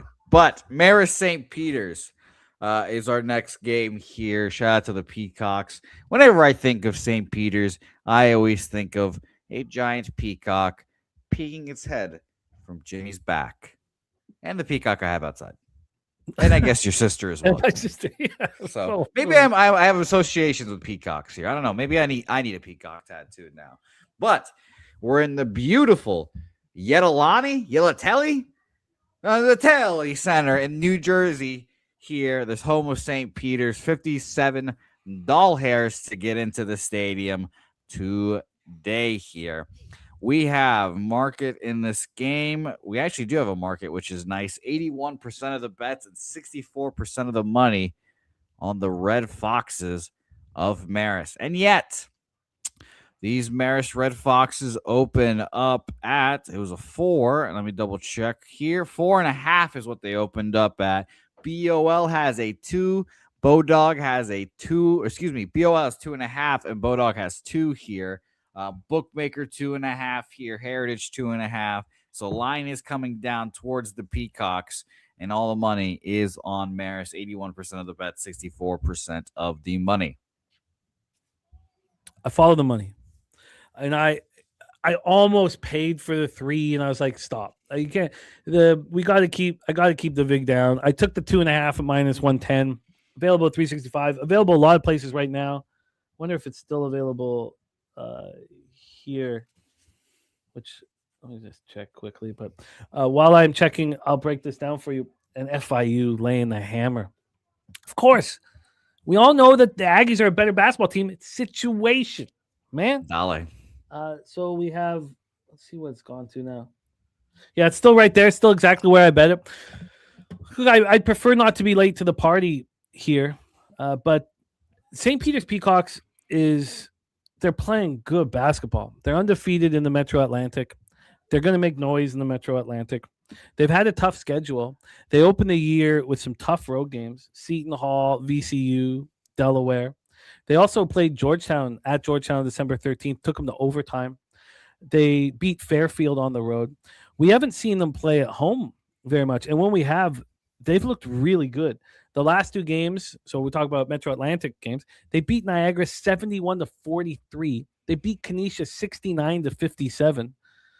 The statistical profile does not include enough home games. If it did, I think they would have probably opened up as the favorite in this. Now, Marist is a good basketball team too. We're going to hear more from the Red Foxes this year. But they're coming off a 64-58 loss, at Quinnipiac. They played some tough games themselves. This isn't as much a fade of Marist as I'm backing the mighty Peacocks here in this one. I would prefer. I love fading teams that haven't played after the Christmas break. They lost to Quinnipiac 64-58. They lost to Georgia Tech. They've gone on the road and won. They beat Bryant 82-74. So 3 of their last 4 games have come here, on the road. I'm sure they can travel. I'm sure this is going to be a tight game. I think that St. Peter's might be much better than the preseason prognosticators had thought, and they're going to battle for the Metro Atlantic. I'm on St. Peter's plus 2.5 -110, widely available. All right, St. Peter's for James E. Bag. And again, one day, maybe they'll go back to the tournament, and maybe one day they will go to the Finals Four. And shout out to Emilio, right? Our guy Emilio Zertucci. Wasn't that a monster bet? 10-1 on the money line there. Yeah, big God, balls, Emilio. That's the happiest I've ever seen him. He had that huge smile on his face. I remember just sitting back. I think he won the poker tournament. Like he was in the running for the poker tournament the whole time too. Yeah, just shout out to Emilio, Mr. Bitches, and all of the Zertucci clan. Quinnipiac, Manhattan next up on our slate here. You're getting a deal if you're going to watch Manhattan for $21 here in Girardi Gymnasium in Old Riverdale, New York. Riverdale, interesting show. Goes a lot of ways, something that Jimmy the Bag would not see.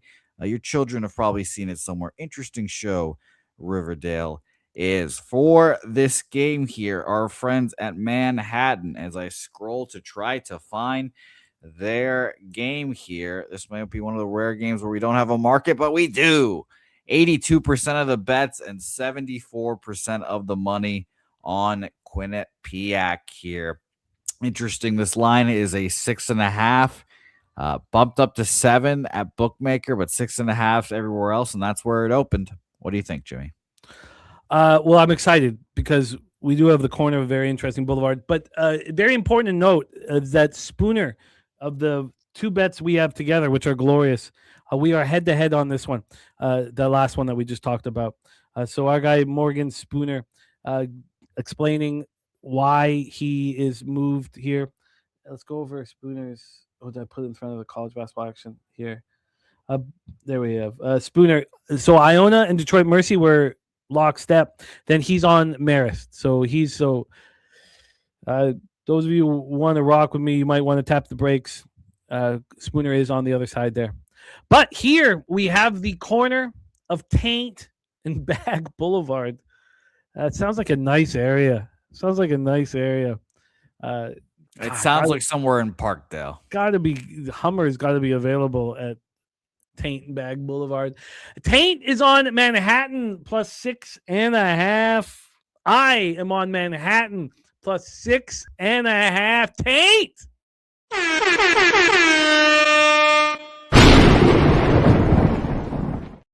The first Taint play of the day in 2026. Taint.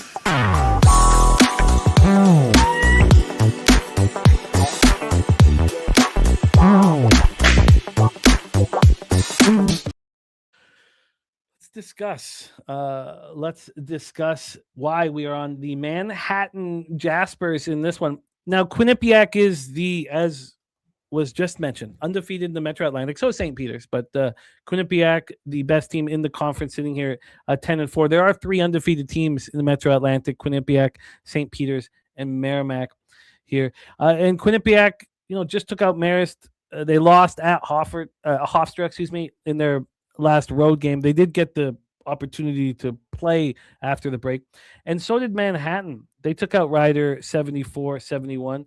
Their last home game, they took out Presbyterian, and then they've lost at home too against some questionable opponents. They lost to Furman 75-68. They beat Fairfield at home. They lost to Wagner in overtime. But in saying all this, I like Manhattan to keep this game close enough. Close enough. The Jaspers leave after this. They play at Merrimack, but we know what happens in Metro Atlantic, and basically you either bet the dog or you stay off. I mean, I don't want to make it too extreme, but I do believe that the Jaspers can keep this within 6.5. Spooner says Quinnipiac is playing without their best player today. Expected back next game. He's been out a few games, so it's built into the line. So there you have it. I'm on the Manhattan Jaspers, Draddy in Riverdale, New York City. And, riding lockstep with Taint play today, man. Nice place to be. Let's roll on to our next spot. Shout out to you, Matty Ice here. Wagner versus Chicago State here. Chicago State favored by 1.5 points. But more importantly, you can go to the Jones Convocation Center in Chicago, Illinois, for $24. Now, I'm looking at the records of these teams, and I already know what Jimmy's thinking here. A 2-11 basketball team favored against a 5-6 Wagner team, which will be exciting to see how the people are betting this game here. This line opened up at Pick'em, has moved to Chicago State -1, but Bodog, interestingly enough, has -1 Wagner. Interesting there. So as for where the people are betting in this game here, we have let me see here. We have no market information on this one, unfortunately. This is a part of the extra games here, slate. So we might have a few of these coming, but no market information on this one, Jimmy. Feels like a Chicago State spot. What do you think? I do. I think that both teams are better than the statistical profile lets you in on. Wagner began its season with 7 straight road games. They only won one of them in overtime at Manhattan. Then they came home, and 3 of their 4 games have not been against Div 1 competition. So all they played Maryland, Eastern Shore at home. They beat them. And then you have a very similar situation with Chicago State. The Cougars had a very tough opening of their schedule at DePaul, at St. Louis, and at Butler. 3 tough spots. Then they come home, play UIC, and they lose by 4 in a very tight one. Then they go on the road again: Minnesota, Iowa, PFW, Youngstown State, Illinois State, Loyola Chicago, Bowling Green, at Indiana. These are all road games. They played 2 home games all year, only 1 against Div 1 competition. And I think that this is a very exciting game for them to be back home for. And I think that they're going to take care of business. I think the Cougars can beat. Look, I mean, it's a coin flippy spot, Wagner and Chicago State. And the fact that Wagner is 5-6, I don't put too much onus into that. I'm pretty sure that Cappers will look and see who these wins that Wagner have come against non-Div 1 opponents. But Chicago State, last game at Indiana, they only lost by 20.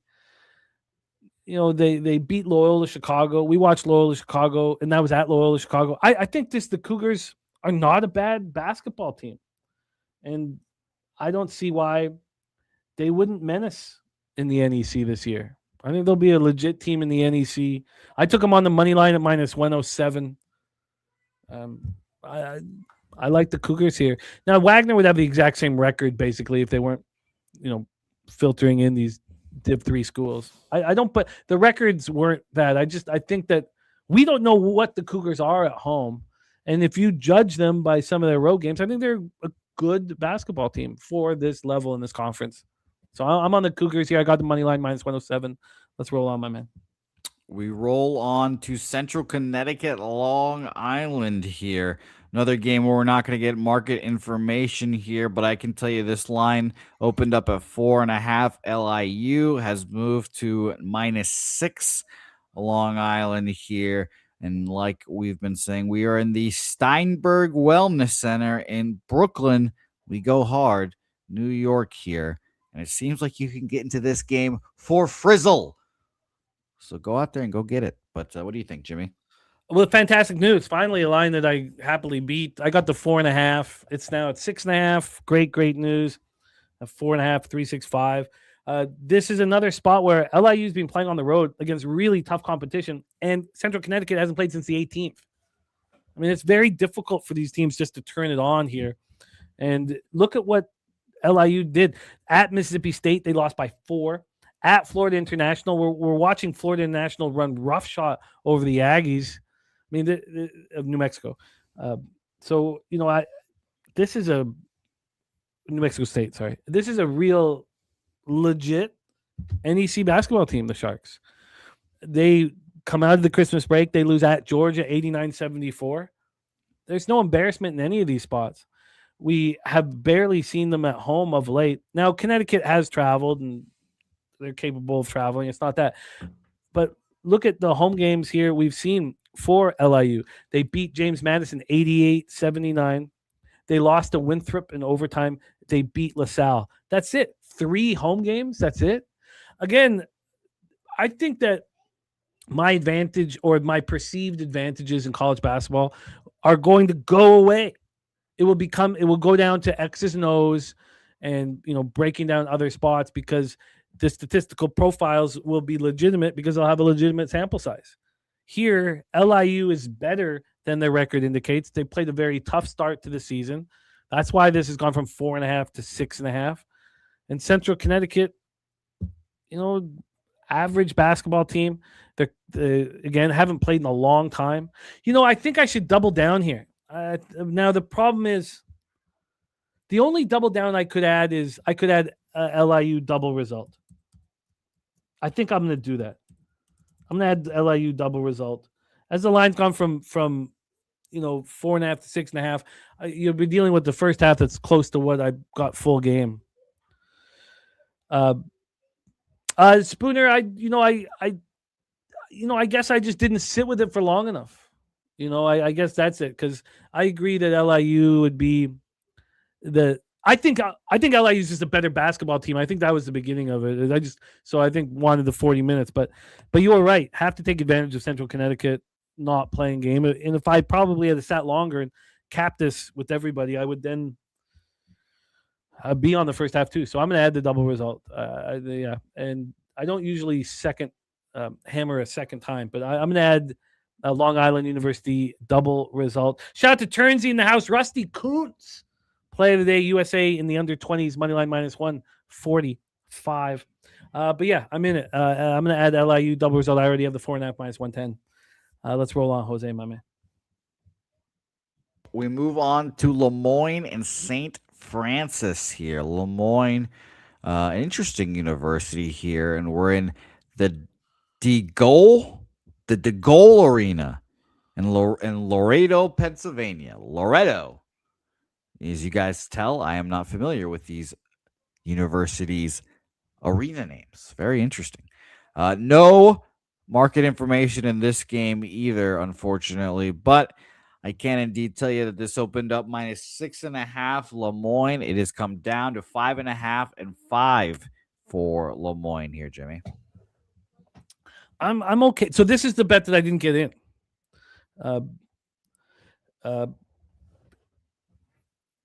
Yeah, of course, ATM. We've been talking a lot about it for the months leading into it, but yeah, offshores and locals rejoice.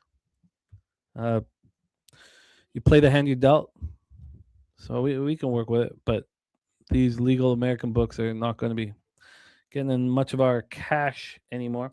But let's roll here. Lemoyne Dolphins and the St. Francis Red Flash. This is the opening of the NEC conference play for both squads here. So I wanted Lemoyne, but I only wanted them first half. Wanted to attack them first half. Here's against a St. Francis team that has not played. They've not played since December 20th. And I was not going to take the full game.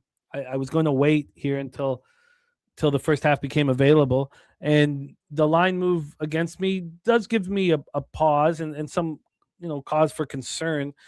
But Lemoyne's been playing tough teams, and they got destroyed at Texas, and then they bounced back in a big way against St. Bonaventure, losing 91-82. They were up 47-42 at the break against a, much better squad than them in the Bonnies.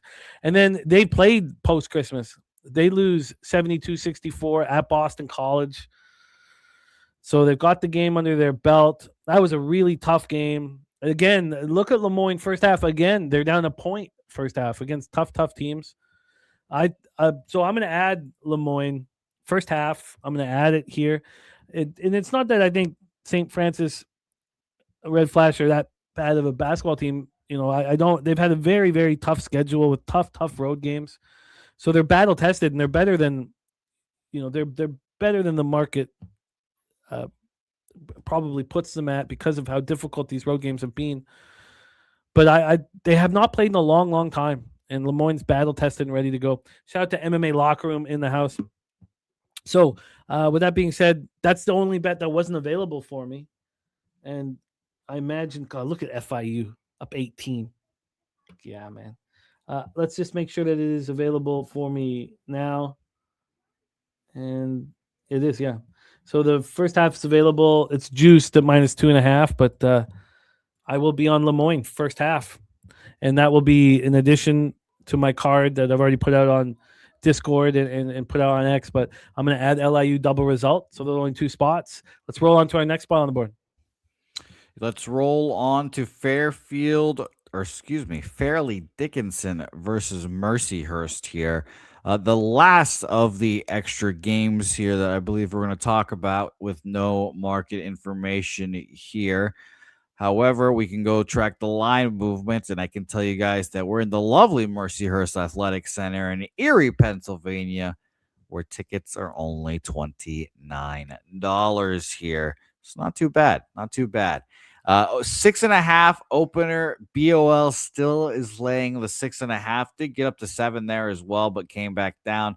Bookmaker is showing -7 Mercyhurst currently. Yeah, I guess I thought that I'd bet this, but I guess it wasn't available for me either the first half yet. So this is the same angle that we've been cashing on since Christmas.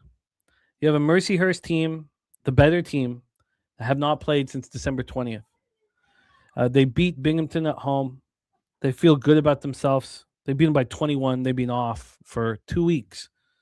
And what has FDU done? They went and played at Minnesota and lost badly, 60-43. They shot 27% from the field, 27% from 3, and 57% from the free throw line. They played terrible. But they're a strong defensive squad, and I expect them to be more than capable here, in the first half. I've got to, I guess I might have got cold feet here on this one because I didn't bet it, but maybe I guess I wanted to talk it out longer, but I don't see why Fairleigh Dickinson won't shoot the ball better and be ready to go in the first half of this basketball game. I expect them to be able to do it. They've traveled nonstop all year long. They barely played at home. They played at Iowa State, at St. Peter's, at Texas, at NJIT, at Providence, at Fordham, at Boston College, at Minnesota, and now at Mercyhurst. They play St. Francis on Sunday. So, look, I understand that Mercyhurst is the better basketball team. They've looked pretty good at times this year. But this is a long layoff. And for them to be ready to go here right off the hop, I think is very questionable. Shout out to T. Moss in the house. So, yeah, I have not bet this yet. FDU first half is going to be, in addition, I thought I had bet all of these spots, but I've not bet this one yet. And I will be betting it. So I'm going to be adding Fairleigh Dickinson first half to my action against the Lakers. I expect the Lakers to take care of business. Kripke says FDU's 0-8 on the road and 1-9 against the spread on the road. Look, they've played tough competition. when teams do that, it's to set them up for conference play. And they're set up now where this means so much to them. And look at who they played. Look, they get crushed by Iowa State. Iowa State is a beast. They get crushed by Texas. What they get crushed at Providence.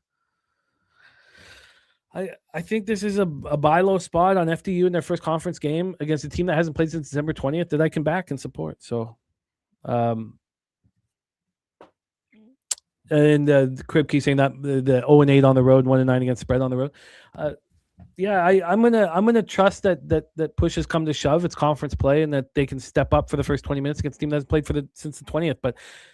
But I did. There's a reason why I didn't bet it, and I do believe it was available. It might not have been though, because it was a first half bet. So I will be adding Fairleigh Dickinson first half. I still like it. I still support it. I'm still going to bet it. So let's roll on to the next spot on the board, Jose. All right, Fairleigh Dickinson for Jimmy. 3 games left on our slate here. Let's talk La Tech, Middle Tennessee here. Teams I have respect for in the Murphy Center in Murfreesboro, Tennessee. $40 to get into the Tennessee or Middle Tennessee building tonight. We do have a market in this game. As I scroll back up to find it here, we have 67% of the bets and 53% of the money on La Tech here. And we have, we'll go from, it seems like this is a public road dog. They went from 5 opener to now a -7 for Middle Tennessee. So it seems like it's favorite or nothing for me here. Like I said, 67% of the bets and 53% of the money on the dog here. And line moving towards the favorite. What do you think? It's wonderful news. I got Middle Tennessee -5.5, -110. I love to hear this. I think it was really important for Middle Tennessee to, obviously Houston overlooked them, first game post-Christmas. But I think it was important for Middle Tennessee to lose by 9 at Houston. It's a big confidence builder, big confidence builder. And then this is a very similar spot to me of not quite as egregious, but a team that has not traveled much. And I take that back. La Tech played at Georgia Southern and at Tulane. They lost both of those games, lost to Georgia Southern by 8, lost to Tulane by 8. This is a team in La Tech that's 0-4 on the road this year. They lost by 27 at Nevada to start out the year, then lost at Indiana State 60-51. Just to show the difference of La Tech on the road and home, they faced Indiana State again a week later and beat them on their home floor by 2. So an 11-point swing for them from home and road. They're coming off beating UTEP at home. Dallas Christian, Div 3 college is who they played before that. And I think Middle Tennessee is a tough test for them. And I think they're galvanized by what they did against Houston. And Middle Tennessee, I expect to have a better record in the Conference USA at the end of the year than La Tech. And I'm on the Blue Raiders. I got the 5.5 -110. Love that it's now a 7, Jose. I love that for you. So that's beautiful. Middle Tennessee for Jimmy. And now we move on to Gorky's play here. He is on Michigan State and plus money. I think it was plus 103 money line. I've already forgotten, Gorky. So shoot us back in I here. have it. I have Gorky's action here as I was But yeah, I know he is on Michigan here. Michigan State, I should say, money line. Nebraska favored by 2.5 points here right now. They opened up at -1.5. And now all those sites are actually back down to 2 here. BOL, Bodog, BetOn, Bookmaker, all those sites now at 2. Got to 2.5 at one point, like you guys see on screen, but came right back down here. We are in the Pinnacle Bank Arena in Lincoln, Nebraska here, where most expensive game of the day, $82 to get into this ranked matchup. So good one. It seems like we might be in store, at least for Nebraska's sake here. Money market in this game, we have 50-50 cash and tickets on Nebraska here. And we have 71% of the bets on the over, 53% of the money on the under in this game. Jimmy, what do you think? I don't want to bet these big games. I don't feel like the edge is there for us. I go over all of these games though, but I go in thinking, I need to have conviction to move on something. I think that when it comes down to the end of the year, Michigan State's going to be, and it's easy to say, Michigan State's going to be a better team. A better team than Nebraska. And Michigan State's played in some real tough games so far. I the home loss to Duke 66-60 is not a big thing, but they've played one road game all year. One at Penn State. And look, I imagine that this team has the skill to go on the road and get wins. They're going to be a really good basketball team. But these are tough tests. And Nebraska at home is a tough test. I did choose the money line over the points. I wish I had done that with the Spurs on Wednesday. But I got the Nebraska money line at minus 127. And I look at what this team has done here. Nothing wrong. They haven't had a huge test at home. I mean, could you call Creighton a huge test? They beat them by 21. Wisconsin, a tough test at home. They beat them by 30. Neither of those teams are going to be that good this year. What did they do? They went into Illinois and beat them on the road. Now, look, Nebraska is a similar thing because that was Nebraska's only road game this year. So it's not, would it be a shock or a surprise that like Nebraska, Michigan State can go on the road and win a basketball game? Spooner says this is a Super Bowl right now for Nebraska. This is a lot that Michigan State will use to build. I'm surprised Michigan State didn't take money. And they're saturated in the house, of course. If we're talking about his Fighting Illini, he appears. But you know what? Oh, yeah. So Goracle got Michigan State plus 105. Michigan State plus 105. By the way, Saturated better be at Palooza so I can knock him out of the poker tournament and take that fucking bounty. Yeah, we need Saturated there, man. I'll work on that. I'll work on that on my end. Coming for your bounty, Saturated. God, I can't wait for that poker night. Friday night. What a fun night in San Antonio. But yes, look, prove it to me. If this game is played 100 times early in the season, when Michigan State has played one road game, I'm going to win 56 of them. I think I'll win 60 of them. So when it all comes down to it, in a neutral court in March, would I be on Nebraska over Michigan State? Probably not. But here, yes. I'm on Nebraska Cornhuskers money line here. As Spooner's talking about, this is their Super Bowl. I'm on them. I like them. Let's roll. We rolled to the last game of our college basketball slate before we talk to our good friend Justin McKelvey. Shout out to you, Justin. And it is, Jimmy, the cheapest tickets on the board here. We've talked about here in the Beasley Coliseum in Pullman, Washington. Clear your schedules because tickets are as low as $6 to get into this game here. And who wouldn't want to see the mighty Loyola Marymount here versus the home 5 in Washington State?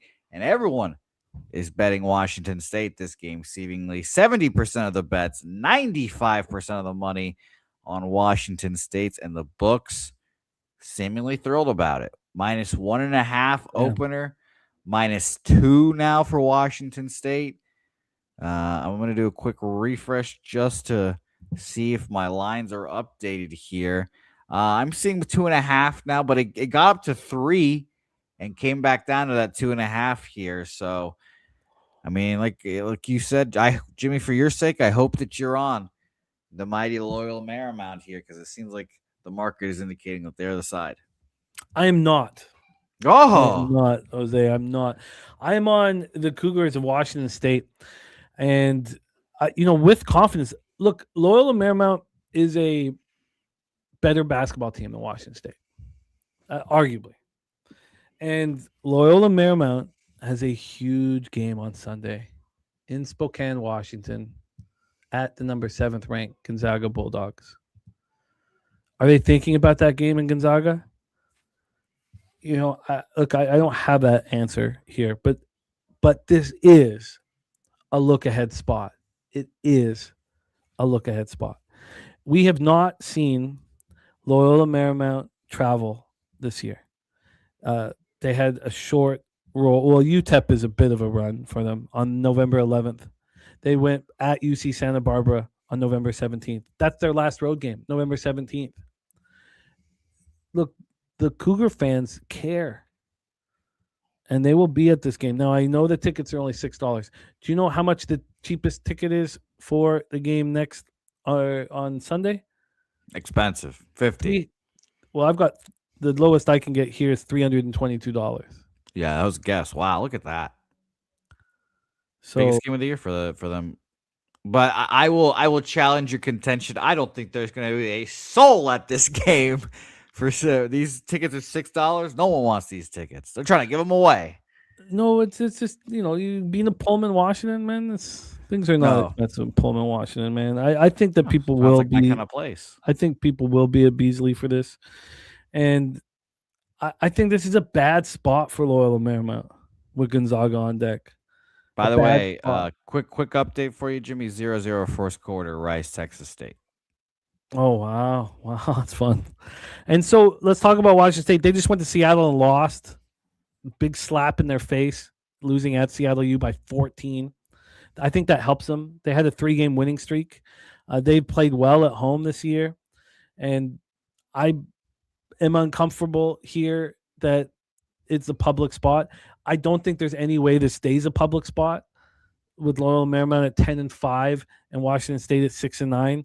I think that the public's going to come in on Loyola Marymount, and we have 2 road games for Washington State since Christmas. They played Sunday and they played Tuesday at Portland and at Seattle U. I think this is a great opportunity for them here. Looking at them at home this year, look, it's not great, and I backed them against the Huskies and it didn't work for me. They missed the cover by 1.5, but they lost to Idaho. They beat the Tommies. They lost to Washington. They beat Southern Utah by margin. So there's 2-2. Then they come back. They lose to Nevada 2-3. They beat Mercer 3-3. They've only played 6 home games all season long. So I will copy and paste it, Robert Cherry, and thank you for your action as well, DC Capper. So I am on Washington State, and I like it a lot. In fact, if the public, I find it so hard to believe that the public would be, betting Washington State. Because when I moved on, I didn't have any of that information. If you go to, it's the same deal. You're right. If you go to over to action, it's the same deal. On the spread, 56% of the tickets and 78% of cash. On the money line, it's a little more. That makes me nervous. But it changes nothing for me. I'm on Washington State here. Before I do a review of all action, let's talk about our guy, Billy Friedrich. The pig milk play of the day is in, and it is Mount St. Mary's plus 4.5. Mount St. Mary's plus 4.5 for sweet pig milk. We know that Taint is on Manhattan, but here we have Mount St. Mary's. So the pig milk play of the day is off in an hour and 18 minutes. Now he's going up against Spooner, who's on MAAC, but Taint play of the day is Mount St. Mary's, and God bless. Oh, sorry, the pig milk play of the day is on Mount St. Mary's, and God bless pig milk.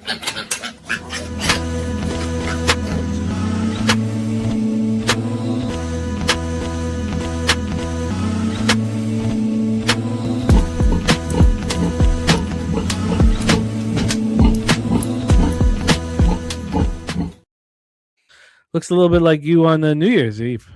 Huh? Looks like my tits. Yeah. Those look like my tits. They do. We are in business. So let's do a quick review here. Dav Fenn on Merrimack first half. Let's do a quick review here before we're joined by Justin McKelvey to break down the NBA card. So I have 12 bets and 3 more to come. We already cashed FIU first half minus 120 money line. Canisius plus 5.5. That line's moved against me. Detroit Mercy plus 2.5. Iona -1, -105. That line's moved against me. St. Peter's plus 2.5. Manhattan plus 6.5. That's taint. Chicago State money line -107. LIU -4.5. Middle Tennessee -5.5. Washington State -2, and the Cornhuskers of Nebraska on the money line. The additions that I will be moving on are FDU first half, Lemoyne first half, and LIU double result. Those will be the 3 additions here. And that is college basketball for Friday, January 2nd. I'm really upset that I went 7-8 here with you guys on Wednesday. Felt like I deserved better. And starting the day 1-0. Our first bet of 2026 cashing, which is a nice feeling. Great Florida sign. International first half. I'd like to make a bold prediction, Jimmy. Sure do. Sure, hit it. I think our next guest is going to sweep the board in the NBA. That's what I think's about to happen. I like it. Put my nuts on the table, and I say Justin McKelvey will sweep the board in the NBA today. I don't think he needs your confidence, but he seems to like it backstage. Seems to be pleased with it backstage. Let's go to work here in the NBA. Jose, thank you so much for rocking college basketball with us, man. I look forward to seeing you. Let's do a merch race. Our Friday here. Let's close the show today with a merch race for our silver and gold members. Thank you guys so much for supporting the channel. Let's get to work here with our next guest, man. Looking forward to cap this NBA car with him. He has been succeeding and making things clarifying situations for me in a great way. Looking forward to cap this big Friday, January 2nd NBA card with him. Please welcome our guy, Justin McKelvey. Stacks, stacks, stacks, stacks, stacks, stacks, stacks, stacks, stacks, stacks, stacks, stacks, stacks, stacks. Justin, what's good, man? Welcome. Thank you for joining us. Our first show of 2026. How are you, my man? Pretty good. How you? I am good. NBA, rocking with you in NBA has been very financially rewarding. I should have gone 4-1. Well, not should have. Losing the Spurs -2.5 by a hook it stung sitting there at 3-1. But I'm excited about capping this card with you. You've been delivering the goods all year long for us, and we thank you very much for that. That's how I felt about losing the Pacers when I took the money line instead of spread. Yeah, And they lost by 2. And they was winning the whole game. and they were winning the whole game. I know. It's a battle. I mean, look, I don't know. I don't have the answer to that because you see, Wine Time and I do completely different spots there. Wine Time's on the money line for those spots. I'm on the points. You got to drink a shot with me for one time. He's not here, so I do for I Wine got Time. it poured. So I do. Let me just go grab it. Give me 1 second. yeah, I'll talk to the chat while you're gone. Look at this, Justin. It's just me and you here, huh? Yeah, man, my Bulldogs went down, man. So this That was sad. That was not one. They didn't have one stop in them. I had 3 bets in that game, and I won 2 of them. And I don't know. It's just I'm used to it though. I Like was about to say, is today like a scheduled day in the McKelvey household when you're just a little more grumpy sometime in early January when the Dogs lose in the playoffs? nah, because as a lifetime Georgia fan, I'm used to it. Like so, like none of my teams will ever do good. So I root for them. They lose. You know what I mean? So it don't hurt. It don't hurt as much because in the back of my mind, I know what's gonna happen. So You've got the Trae Young Hawks, Justin. What about them? yeah, You've but got them, and you've got the Knicks tonight. we wasn't even supposed to have Trae Young. We were supposed to have Luka. We drafted Luka. That is true. That's my favorite thing. A lot of people don't know that. We drafted Luka and then traded even up for Trae Young. Like, what the hell?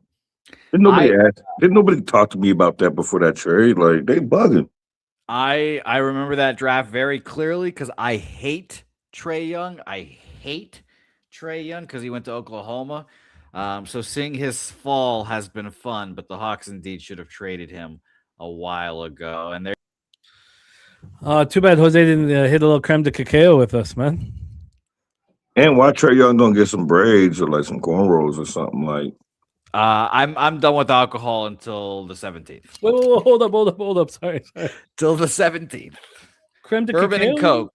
Yeah, bourbon and Cokes. Put me in the barrel.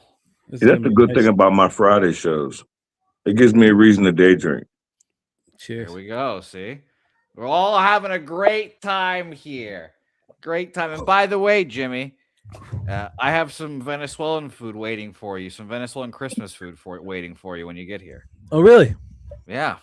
Oh man, I wish we had more time when we're down in San Antonio. It'd be nice to, because you probably got some Venezuelan spots. Because we have, I have the one where they have my sign up now, Jimmy. They say, "Don't let this fucking prick in." Oh yeah, because they think you're a Jersey thief.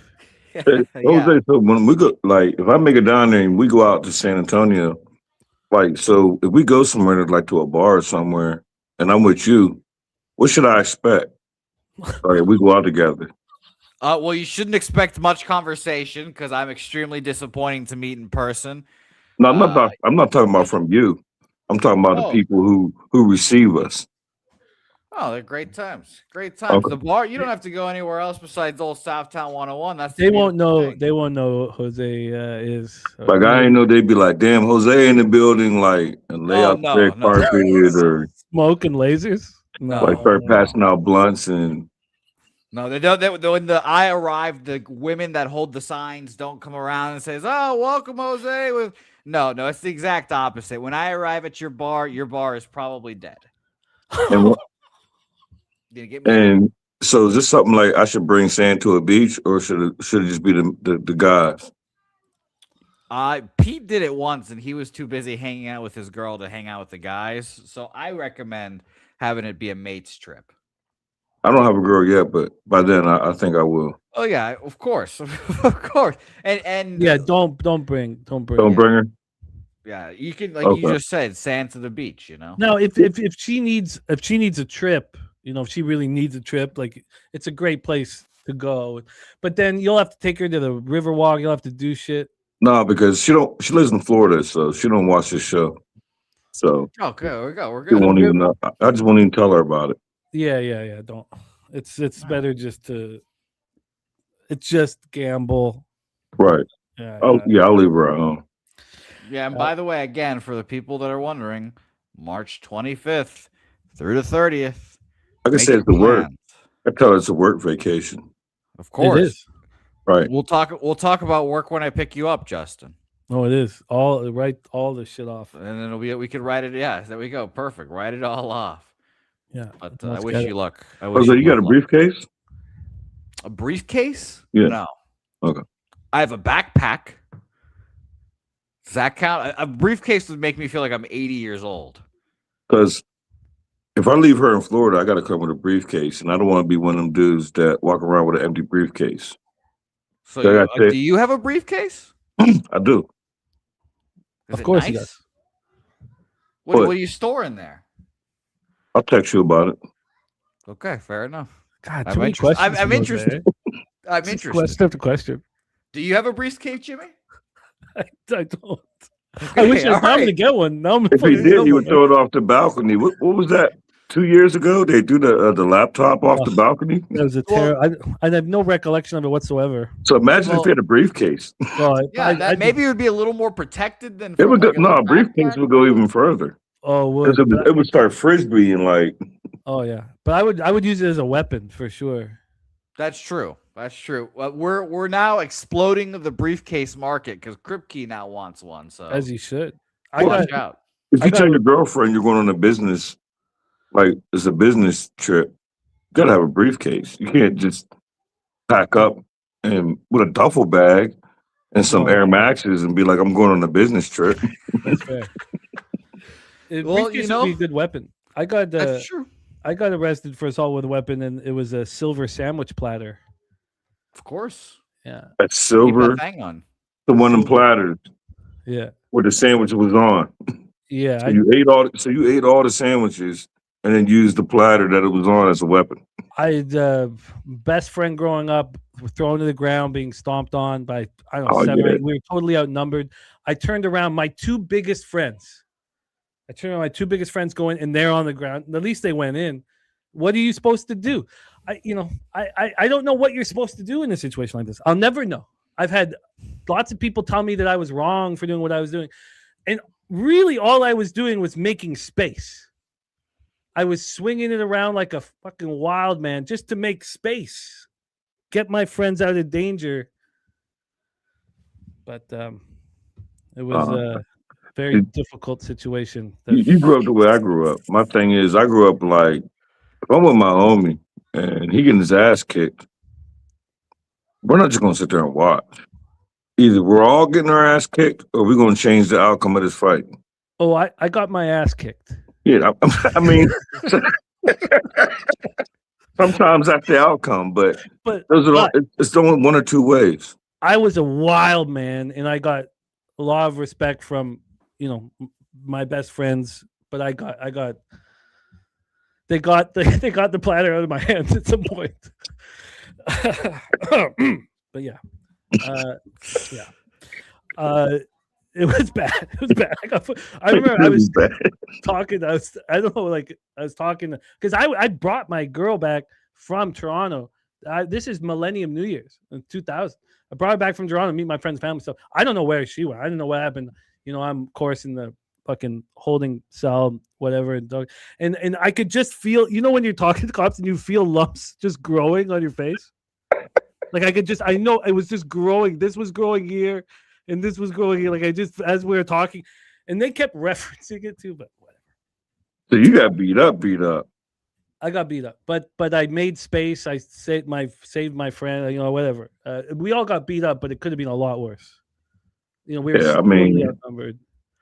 It has to end that way. It's like either we're all getting beat up or my homie gonna be all right. I'm not gonna sit there and watch him. Yeah. I'm a biter, so I'm right there with you.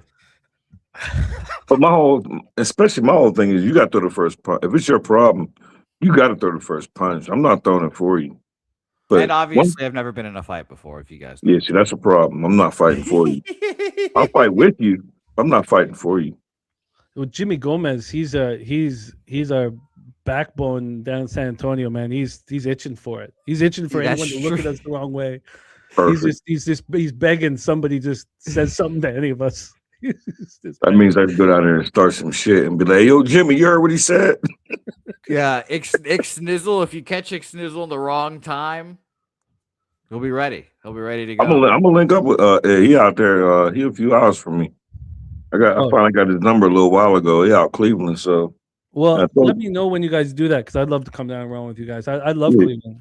We ain't talked about it, but I got to figure out when I got some spare time. I'm getting ready to go to Florida next month. So, well, Jose, stay here on screen with us when we talk about your San Antonio Spurs. That's our first game on the board. We'd like to hear your take on it. You got to, Jose. Yeah, let's roll. Thank you guys for joining us here. Our first show of 2026, San Antonio Spurs 24-9, 11-5 on the road at the Indiana Pacers, 6-28, 5-13 at home at Gainbridge Fieldhouse in Indianapolis, Indiana. Spurs are 8-2 over their last 10 games, playing at the 11th fastest pace in the NBA, 102 possessions a game, shooting 47.6 from the field and 34.2% from three. The Pacers are losing and losing and losing. 0-10 over the last 10, 14th fastest pace. So just a slightly behind the Spurs pace-wise, 101.15 possessions a game, shooting poorly, 43.8 from the field and 32.8% from three. The Spurs coming off a very important victory for them on Wednesday on New Year's Eve, 134-132 at home versus the Knicks. The Pacers coming off a 112-110 loss at home versus Orlando that same night. These games, some of the games, look, these last two games, they were right in it. They were right in it on Monday at Houston, losing by 7. They were right in it against Orlando. It's been a very, very tough ride here. Jose, I'm going to get the injury report up. Do you want to give us the line history and the cash flow for this one? Sure. For the old San Antonio Spurs, who are the most public team in basketball now, unfortunately, and it sucks because I'd like to bet on them more, but everyone and their mom always bets on them. 78% of the bets, 89% of the money on Los Spurs tonight in the Gamebridge Fieldhouse here. As for where this line has moved here. We opened up at a 5.5, still 5.5, some 6s at Bookmaker and such, but BOL still has 5.5. Juice that way. It was a 6 at one point at BOL and comes back down here. Typically, I don't expect Wembanyama to play. He's out. He's out. Yeah. Vassell's out. Wemby's out. Jackson topping out. McConnell is probable. Yeah, so the Spurs' eternal issue, and they've played well without Wemby, is the backup big, and now they kind of need 3 bigs because if Wemby's out, then it's just Luke Cornett, and then if it's not Luke Cornett, it's Bismack Biyombo. So this is a little bit of a fishy line. I'll say that. Tell you that. I think that I think we go right back to the Pacers, but let's hear what Justin has to say. Justin, take it away. I had to scratch like I'm fucking Chappelle, like I'm Tyrone Chappelle. Biggums. Like I'm doing getting my crack pipe hot. Look, how do we not go back here to the Pacers? But I could get off of it too. I don't need it. Take it away. I got 2 plays in this game. I don't know, this Pacer team. It's funny, they ain't won since December 8th. That's when Jesus. Coach Carlisle got his 999th win. Oh my God. Oh my Lord. That's so long. Yo, and I got a homie that live in Indy, like That's so and it's long. like I done sat here in the very beginning. You know how many times I didn't give out the Pacers? And part of my speech was like, yeah, you're gonna get this 1,000th win now. Like, I probably done said that probably like 13 times since December 8th. But I mean, I don't know. It's the first game without Wemby. I got, and it's crazy because I got a bet that contradicts itself, but usually those are the ones that work. I'm on the Pacers plus 6.5, and I'm also on Stephon Castle over 32.5 PRA minus 107. And I just feel like that without Wemby, Castle going to have a big game. Last game Castle he played like 28 minutes and had 5 points, 7 rebounds, and 2 assists. So he had a horrible game. So I expect a big game now that Wemby was in that game, and they came back and won. So now no Wemby, so I think bad game. You're going to come by and have a good game against this Pacer team that plays no defense. So I like guard-on-guard matchup. So that's how I got the Castle. And as far as the Pacers spread, I just feel like the only thing I was worried about was the 1-game bump. But this is not a major injury, so I don't think there is a 1-game bump without Wemby like we've seen with Jokic when they played Toronto. That's the last time we had a breakdown, Toronto and Denver. We brought that guy. I was on Murray. He didn't do nothing for me, but we talked about that game, and that spread was so big. But now, I don't think this is the same 1-game bump like without Wemby because Wemby's like Jokic is going to be out for a little bit. He's going to be out probably to like the All-Star break or afterwards.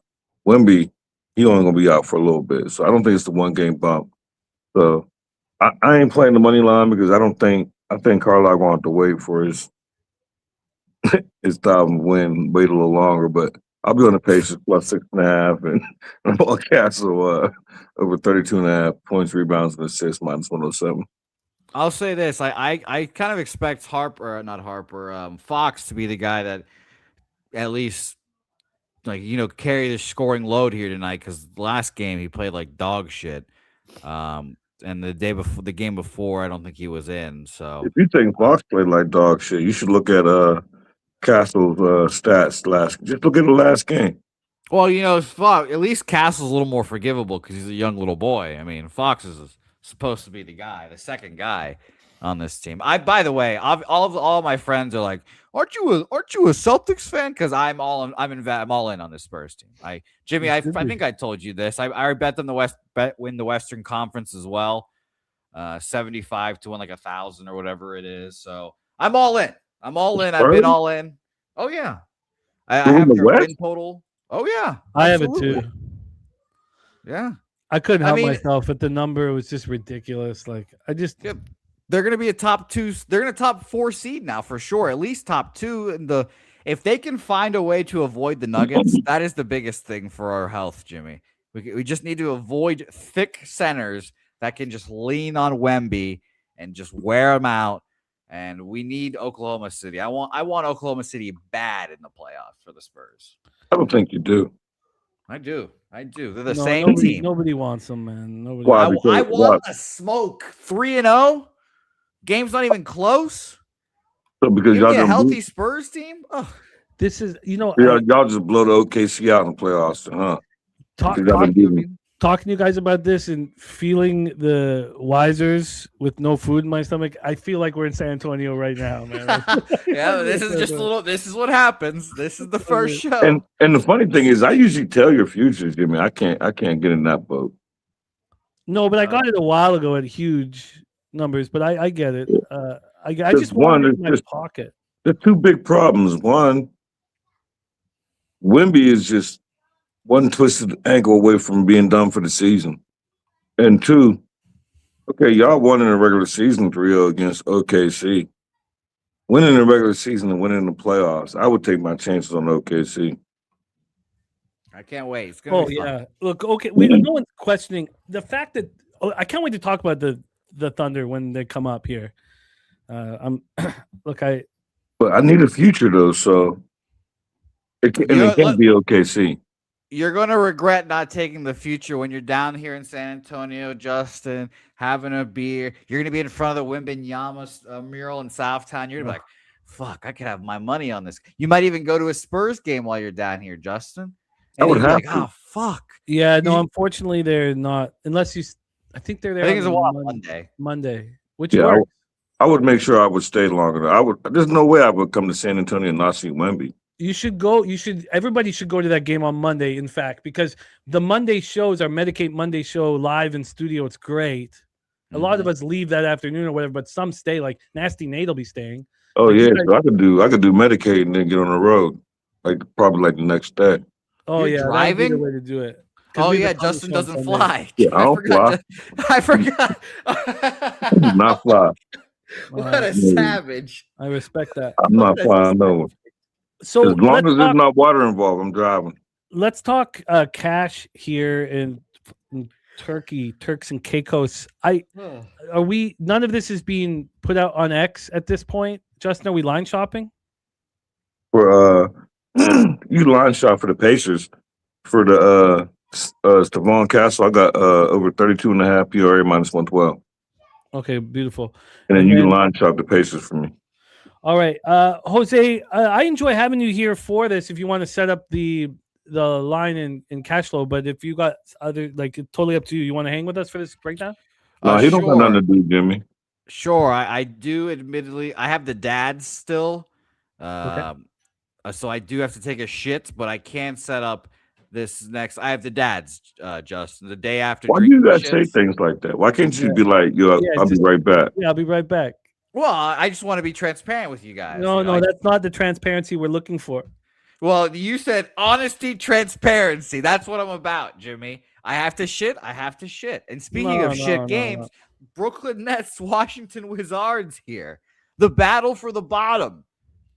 It's a very fun game to cap here, including the fact that the Brooklyn Nets were allegedly 1.5-point favorites once upon a time in this game. Now, this line flips to pick'em, and it flipped immediately to Washington -4. So who's in, Jimmy? Somebody got ruled in. Is Denny Adjia going to play? Because now we're seeing 3.5. Hey, say that one more time. Denny Adjia, he might be in. You can go to the Capital One Arena right now for $20 in this game. How could you not? I shouldn't laugh because I don't like when people do that to my name. You know who's not gonna like it? I can feel him typing right now. Gorky's gonna type right now. It's Adjia, and so I'm sorry in advance, Gorky. All right, okay, we'll see him in a little bit here. Back to that Pacers. I can't. Do you want? Let me just see if I can find quickly a 6.5 for the real. The 6.5 that I found was at minus. Yeah, even in the legal books, minus 117. The 6. How about a 5? Oh, you want to get plus money? Yeah, I don't want to do money line, but I just want to get a little plus money. Plus 5 is plus 109. Okay, I'll take that. Oh wow, okay. All right, plus. I don't want to ask them to win the game. That was heartbreaker last time. I'm going to join you on the Pacers. They've been very good to me this year. Spenny Pennybomb in the house. Great to have you. Spenny talking about the Pacers 9-3 covering spreads without Wemby in the lineup. So we've got the stage set here for Brooklyn Nets, Washington Wizards.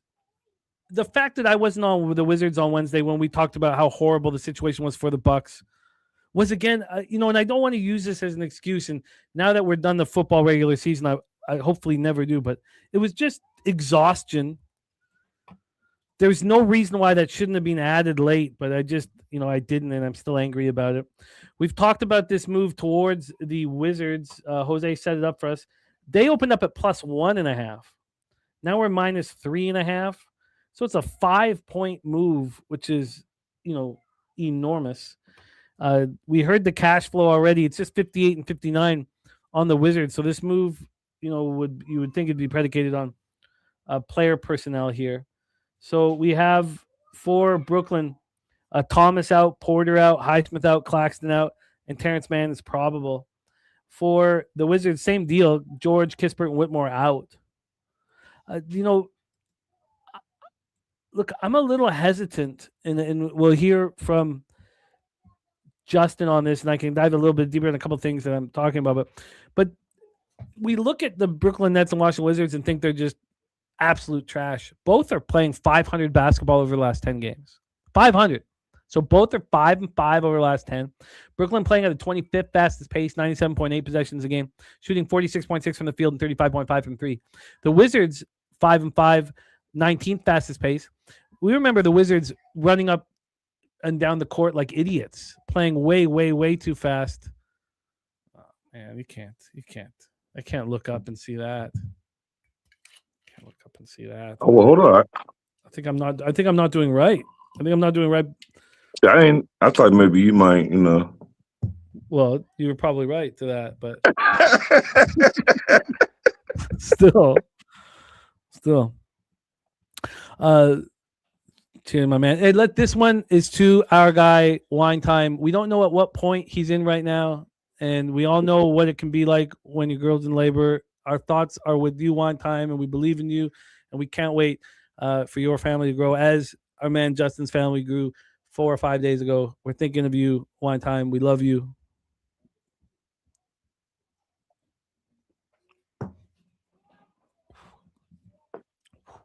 All right. 40 Kid says, gotta have a shot while talking about this painfully bad game. I just think that the fact that both teams are 5-5 over the last 10 should be recognized. Justin McKelvey, take it away. Your thoughts on this one? I'm kind of like you. I like toilet bowl games, and I wanted to get to something so bad. And I got the Wizards on my short list. But the problem was, really, mainly at home, I've been riding with the Nets first half. Because believe it or not, like the last 10 games, last 10, 11 games, they're like top 5, top 3 defense efficiency as far as the Nets. And you wouldn't think that when you think about the Nets, but it's true.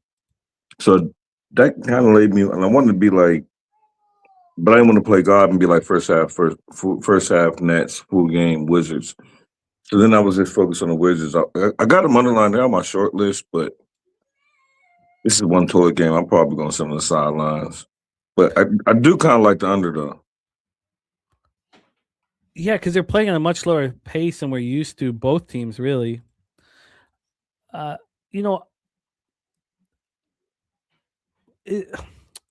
Brooklyn's played at home over the New Year's from the 28th, to now. So they head out on the road to Washington. Washington played Milwaukee on New Year's Eve and had that great win. I do not know how you can back the Wizards off of a win as a favorite. I just think that we should just let this game go from a side perspective. Off of a big win as a favorite. I mean, come on. I usually fade them. Yes, exactly. This total down to 224. Neither of these teams have the efficiency really to get to their team totals. You would assume, And especially the play they're my, playing. my fault. It was our guy, Bobano, that made me put it in a notebook. And every game except for one time when they won, and they ended up winning back-to-back games.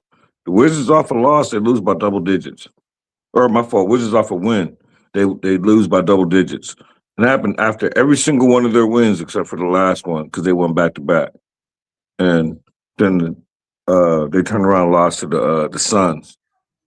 But that's the only reason, but it just seemed like a Wizards spot. But just knowing that, but monitoring is in my notebook now, and they're coming off a win.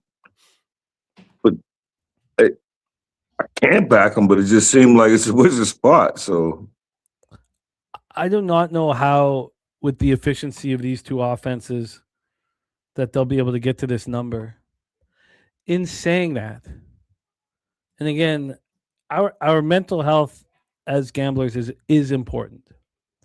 And do you want to be sitting here watching this basketball game expecting, saying I need defense and defensive intensity? Like, I don't want to be doing that. Like, that sounds horrible. I don't want to be and again, I'm trying to leave totals alone. If I was not leaving totals alone, I'd be right with that under, and I would be waiting right now because we saw the sharp move towards the under. This total dropped 4 points. Now it's climbing back up. I think you can explain, why it's coming back up, looking at these last few games from each team. But even that doesn't really make sense. Look, the Nets are playing under basketball. 2 of their last 5 have gone over this number, but the other 3 have gone way under. I think we're nitpicking here. I think my man Sean Pulliam in the house. Yes, Markel, thank you. We will do that. We'll move on here. I'm not going to take the Wizards as a favorite of this number. I think those cappers that got in last night on the Wizards at plus money or at a very minimum money line were sharp and, it makes sense. I do not want the Wizards after a big win. I do not want the Wizards who feel good about themselves. So let's move on. Let's move on indeed to our next matchup.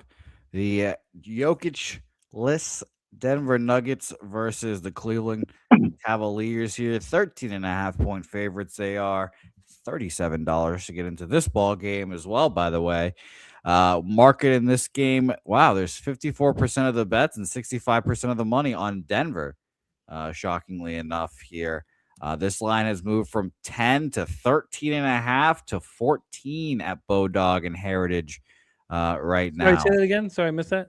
Opened up at 10, is now 13.5 here. Went up from 10 to 11 at 30 minutes, 12, 30 minutes after that, 13, 20 minutes after that, and then settled in there from last night to right now and has gone up to 13.5 here. And there is 54% of the bet, 65% of the money on Denver. Was pretty surprised. Expect more of it on Cleveland there. What do you guys think here? Justin, how about you? Oh, yeah. I overlooked it when I first started it. And then when I started digging more into it, I was mad that I missed the opening number. This is probably the biggest spread that I'm ever going to give up with. But I'll take the Cavaliers, best number you can get. And my logic to get here was the Cavaliers, the last 2 games, they're showing in their recent form, they're showing me a lot as far as covering the spread and winning. And then you look at the Nuggets. We just broke this game down, me and Jimmy. And it's funny. I feel like we say it all the time. It was the 1-game bump. It was the 1-game bump for the Nuggets when they played the Raptors on the road and they won outright. Now, this is your 2nd game without Jokic. You go to Cleveland and get dog walk. So I like the Cavaliers. Best number you could get me. I don't care if it's 13.5, 14. I think this is going to be like one of them 117 to 91 type games. I thought that our breakdown on Wednesday, I felt unlucky to go 3-2, but our breakdowns were sharp. I would have for sure been on the Raptors, but I kept going back to I was like, how can you bet the Raptors when you know what these teams do in their first game without their star? And at that point, though, I shouldn't have gotten off the Raptors and let that game go. I should flip. We know. Remember, I kept asking, how many points is Jokic worth? Like, the Raptors to be -6.5. Like, damn. How many points is Jokic worth? And these are the signs when we're taking our capping to the next level. It's when you have the plan, you understand the plan is wrong. You've sussed that out. You've broken it down with your colleagues and friends, and so you know your plan was wrong, and so you just stay off of it. You need to flip, and I should have flipped, on Wednesday. Jamal Murray is probable. Strother is probable as well. I told you guys, look, I bet the Cavaliers. Remember, we talked about it on Wednesday.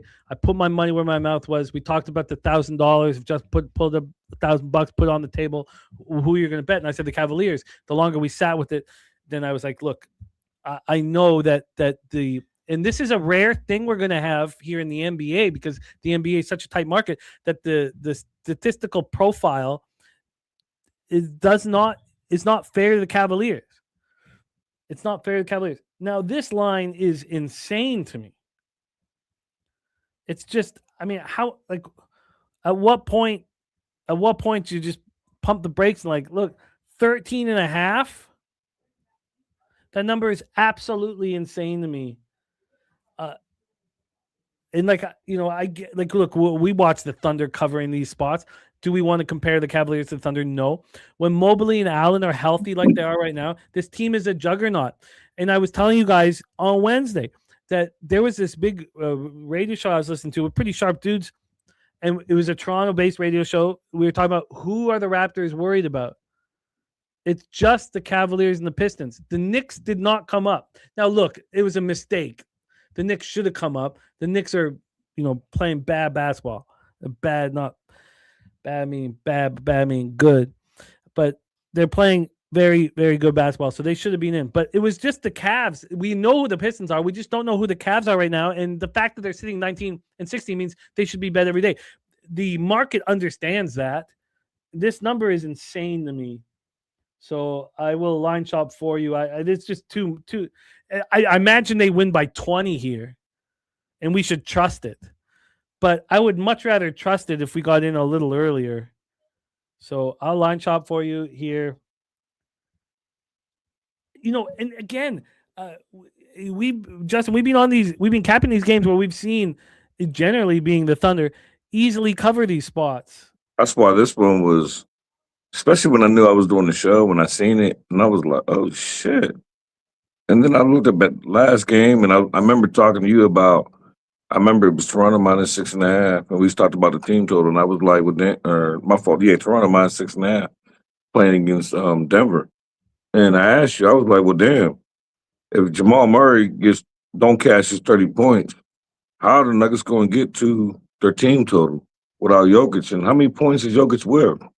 And the crazy thing is, Denver won outright, and Jamal didn't come close. He didn't even sniff his points prop that day. Oh, Jamal was thinking, huh? We also talked about the difference between the NBA and the WNBA. Right.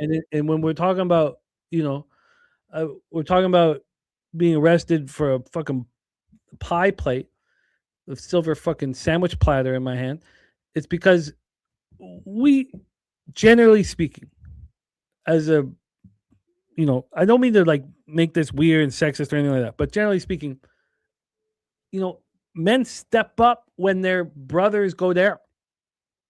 Period. It's And do they do that again the next night? Look, if I had to fight again 2 nights later, I would just crumble up and ball and say, just do what you got to do. I just feel like it's the 1 game bump. I feel you. And you went to Toronto, won outright. The first game without Jokic. He's your fallen soldier. He's going to be gone for a while. First game out. That's your 1 game bump. Come out and get up spot. Then you leave Toronto and go to Cleveland and get dog walk. God, Valanciunas is out. So it's Deron Holmes and Peyton Watson against Jared Allen and Evan Mobley. You know what? That starting five right now is Murray, Pickett, Jones, Watson, and Holmes for Denver. Maybe it might have moved too far, but I'm going to look at it again here. The 13.5 for Justin. Just talking to you about it. I'm could be a big card. I'm gonna make 2 plays in here, and I'm gonna add it when I get off here. I want the Cavaliers spread with the best number you get me, and I want the Nuggets team total under. I was thinking that exact same thing. That was exactly what I was thinking about. Exactly. Yeah, I just with a 240 total, like I don't see, especially if it's anything around 110. Like I can't see Denver getting 110. But it's probably like 114, 115, probably around there. 112.5. 112. Oh yeah. I like it. I'll take the Nugget. I'll take the Cavs spread and the Nuggets team total under. No, wait. Before we lock this in, I ask you this: are we better off taking the first half under? Is there a concern that the Cavs are up 35 points and then all of a sudden nobody plays any defense in the fourth quarter? What is the first half under? The first half team total under for the Nuggets is 54.5, heavily juiced to the over. I could find better. But notice that. What if the Cavs come out here and blitz them? And it's one of them crooked numbers. Exactly. I think that the first half team total. Look, it's up to what some people don't have first half team total unders, and if you don't, you need to get them. But yeah, I got them. I mean, why would you have a 54.5 for the first game?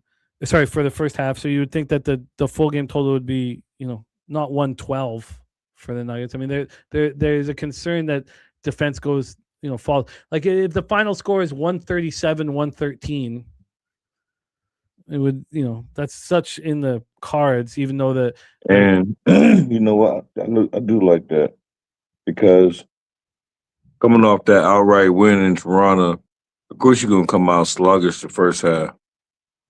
Whether you make it, I like that. I'll switch that. I'll take that. Give me the first half team total under because coming off that win without Jokic, like your first game bump, I do like that. I like that a lot more because if the Cavaliers come out hot and they're up big, they're gonna take their foot off the gas. And at 112, the Nuggets could free throw their way into desperate threes, free throws into 113, 114. So yeah, I'll take the first half under. All right, I'm gonna. Actually, could you line shop at a few books because the best I'm finding right now is this plus money to the under 54.5. I could, but I would have to step out because I'm on my phone. Okay. No, don't worry. I'll get the cappers in the chat. Can you guys find what I'm looking at here for the team total under for the Nuggets first half? I'm sure this is good. If you give me a plus money, I want that. Yeah, they're not offering me these guys, man. Okay, well, right now, let's see if anybody can beat it. But right now, I've got the first half team total here. We'll get Jose to set up the next game. But the first half team total it just moved. Under 54.5 at plus 101. I'll take that right now. Okay. So I've got to figure out what to do with this. But you know what? I would prefer that, honestly, than the Cavaliers full game because I feel like the 10 to 13.5 is so sharp that this game could end at 13 and the Sharps get all the money and the guys who came in late lose. Oh no, I still want the Cavaliers. And I've got you minus 13.5, minus 110, but I think this one is I prefer it at this point. And I'm going to add here. I'm going to add. Wait till after the show. Justin on the Cavaliers minus 13.5. Nuggets first half team total under 54.5 plus 101. Jose, hook us up with the next spot, my man. Next spot on the board is Justin's Hawks. Who, by the way, Justin, I made this mental note to bring this up to you one day. I remember once upon a time, Justin said, "I do not bet Hawks games. I don't bet them."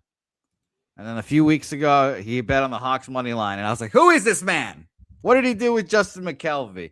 So I'm interested to hear what his take Did it is going cash? to be. I don't know. I couldn't tell you. Okay. I don't know. Justin, what's your record of betting the Hawks this year? Do you know off the top of your head? I don't keep track because I only cap them when I come on here for pub. Because I don't want to come on here and then Jimmy go into his spiel about the breakdown, and that would be like, yeah, I pass. It's the Hawks. Oh, no, So I I feel like understand. if I'm gonna break it down, only time if I'm doing a live show, then I try to have a bet, and I have a bet in this game. Ah. All right, well, I'm excited to hear what it's going to be here, Justin. Knicks 7.5-point favorites, steep, but there's 64% of the bets and 88% of the money on Justin's Atlanta Hawks here. 85% of the bets and 92% of the money on the over in this game here as well.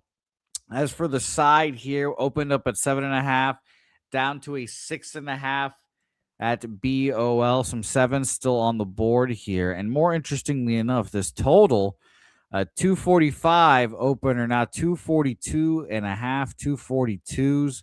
And all that money is on the over. Well, it feels like an under. What do you guys think? Jimmy? I feel like you have to fade the Hawks after that huge win versus Minnesota. I mean, that's just my first feeling. Again, we're going to pull back the layers. Trae Young out for Atlanta, but everybody else healthy. It's Daniels at the 1, Krejci at the 2, Riz Shea at the 3, Johnson at 4, Congo at the 5. For the Knicks, Hart and Shamet are out, but right now, Cat and Mitchell Robinson are listed as questionable. So let's see if we can get a little bit more information on them. I should have frozen here. We'll wait for a second here. But let's quickly talk about Atlanta. We watched them have that big win, but they're 2-8 over their past 10. They're playing at the fastest pace. The fastest pace in the NBA over those 10 games. 105.85 possessions a game. It's very fast. And they're shooting the ball very well. 47.7 from the field and 38% from 3. The Knicks 7-3 over the past 10. 100.55 possessions a game. 17th overall. Shooting 48.7 from the field and 41.2 from 3. So the very late addition to the injury report is Cat. He's sick. So that's why this line's moved. I think that, Cat being a part of the story is hugely important. I think we expect Mitchell Robinson to be in, but it's left ankle injury management. He missed the last 2 now. We also have the Hawks on the first half of a back-to-back. They play at the Raptors tomorrow, so this is a fascinating situation. Justin, you said you've already moved on this game. Take it away. Yeah, when I first looked at this game, I was all over the place. My first thought was no Trae. I wanted to be on the Hawks. And then I looked up the previous meeting, and then I looked up that we just came off a monster win against the Timberwolves, and the Knicks coming off a disappointing loss where they probably felt like they should have won against the Spurs. And now they're back at home. You don't want to fade the Knicks at home, regardless of who's in or who's out. It's not really, even ATS, that's not where you want to fade the Knicks. So this game was hard. Then I looked at the total, and I'm like, without Trae, my Hawks, we play a lot better defense without Trae Young. And we win without Trae Young. But I don't want to bet on my Hawks. And I looked at the total, and I did get to the total. I got 244.5, got that at minus 112. And got that probably like 2-something this morning, 3-something this morning. And I just think that regardless of who's in for the Knicks, they're gonna get up. If Towns is not in, I really love this over. Even if he's in, we targeted him. Like I target player props to go against Towns. So even if he's not in with no Trae, I expect the Knicks to come out here off a loss. I expect them to get up. I expect the Hawks to come out and be feeling themselves. I feel like we just beat the Timberwolves like it was we killed them. And I wanted to bet the Knicks, but with the Towns thing, I can't. But with the Knicks off a loss, I really wanted to bet the Knicks, but 244.5 minus 112 my official play. Now, did we tweet this out? No, I did not. Well, let's get the best line available, and then you can decide if you want to tweet it out now or not. Is there a better number? Well, yeah, with the cat news, it's dropped. This total's dropped dramatically. I would like to know that Mitchell Robinson's in and Cat's out, and this line dropped to 5.5 or 5. Wait, what's the spread now then? The spread. Sorry, let me give you the total first. The total is at 242, although I can get you a 241.5, and the spread is at 6.5 or 7, depending on where you shop.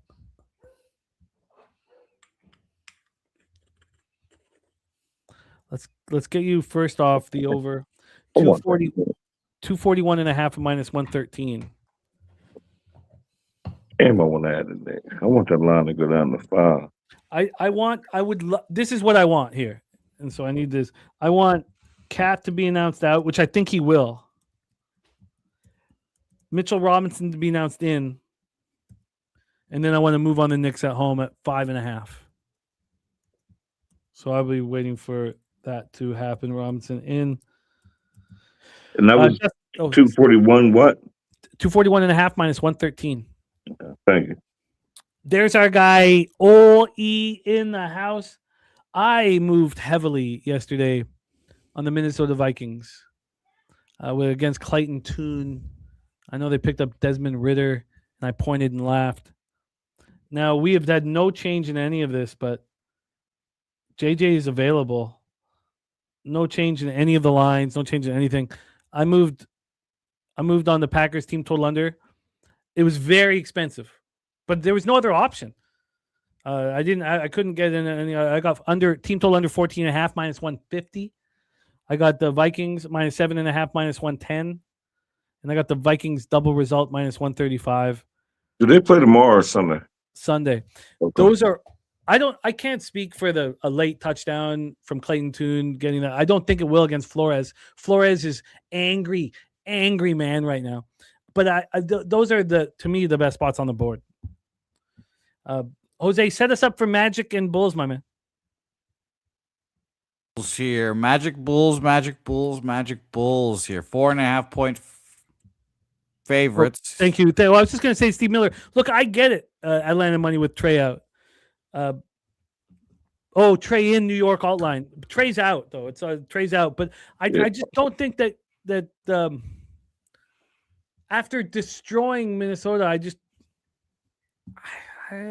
think that they're. But I hear you. Sorry, Jose, take it away.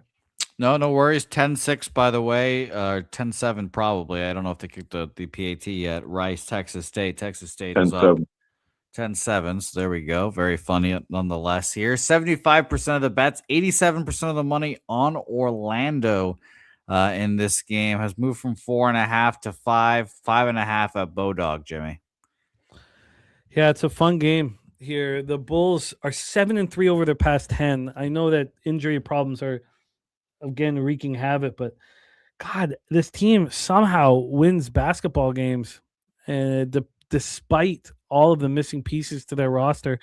And look at how they're shooting. This Bulls team, and at some point you got to say Vooch and Buzelis are delivering the goods, because the team's shooting 49.1% from the field over the last 10 games and 35.7 from 3. Orlando 5-5 over their past 10. Desmond Bane has not changed their statistical breakdown of perimeter shooting.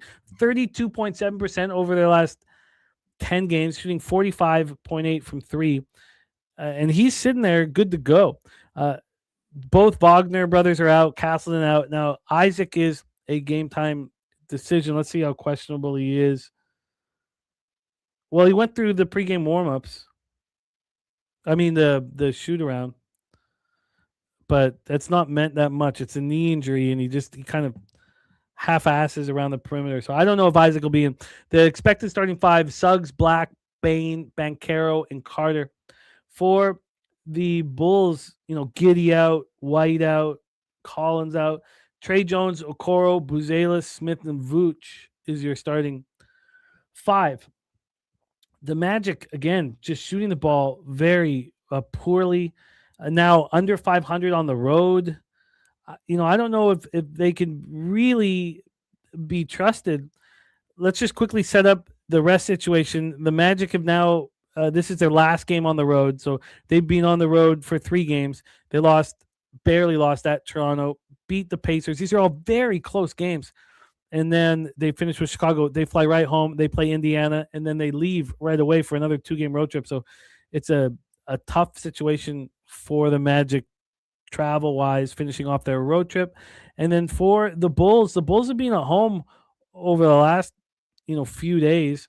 They have game 5 of a 6-game homestand. This is the first half of back-to-back, which is a problem. But they host Charlotte tomorrow night. It's not like they'll they're going to prepare for that. And again, this is also the Charlotte game will be their 3rd game in 4 nights. So they host Orlando tonight. They host Charlotte tomorrow night. Justin, what do you think? I looked at this game and my first thought was I want to get to the Bulls. And I'm still got them under the line. This Magic team, I struggle with both of these teams for real. That's why I haven't really pulled the trigger.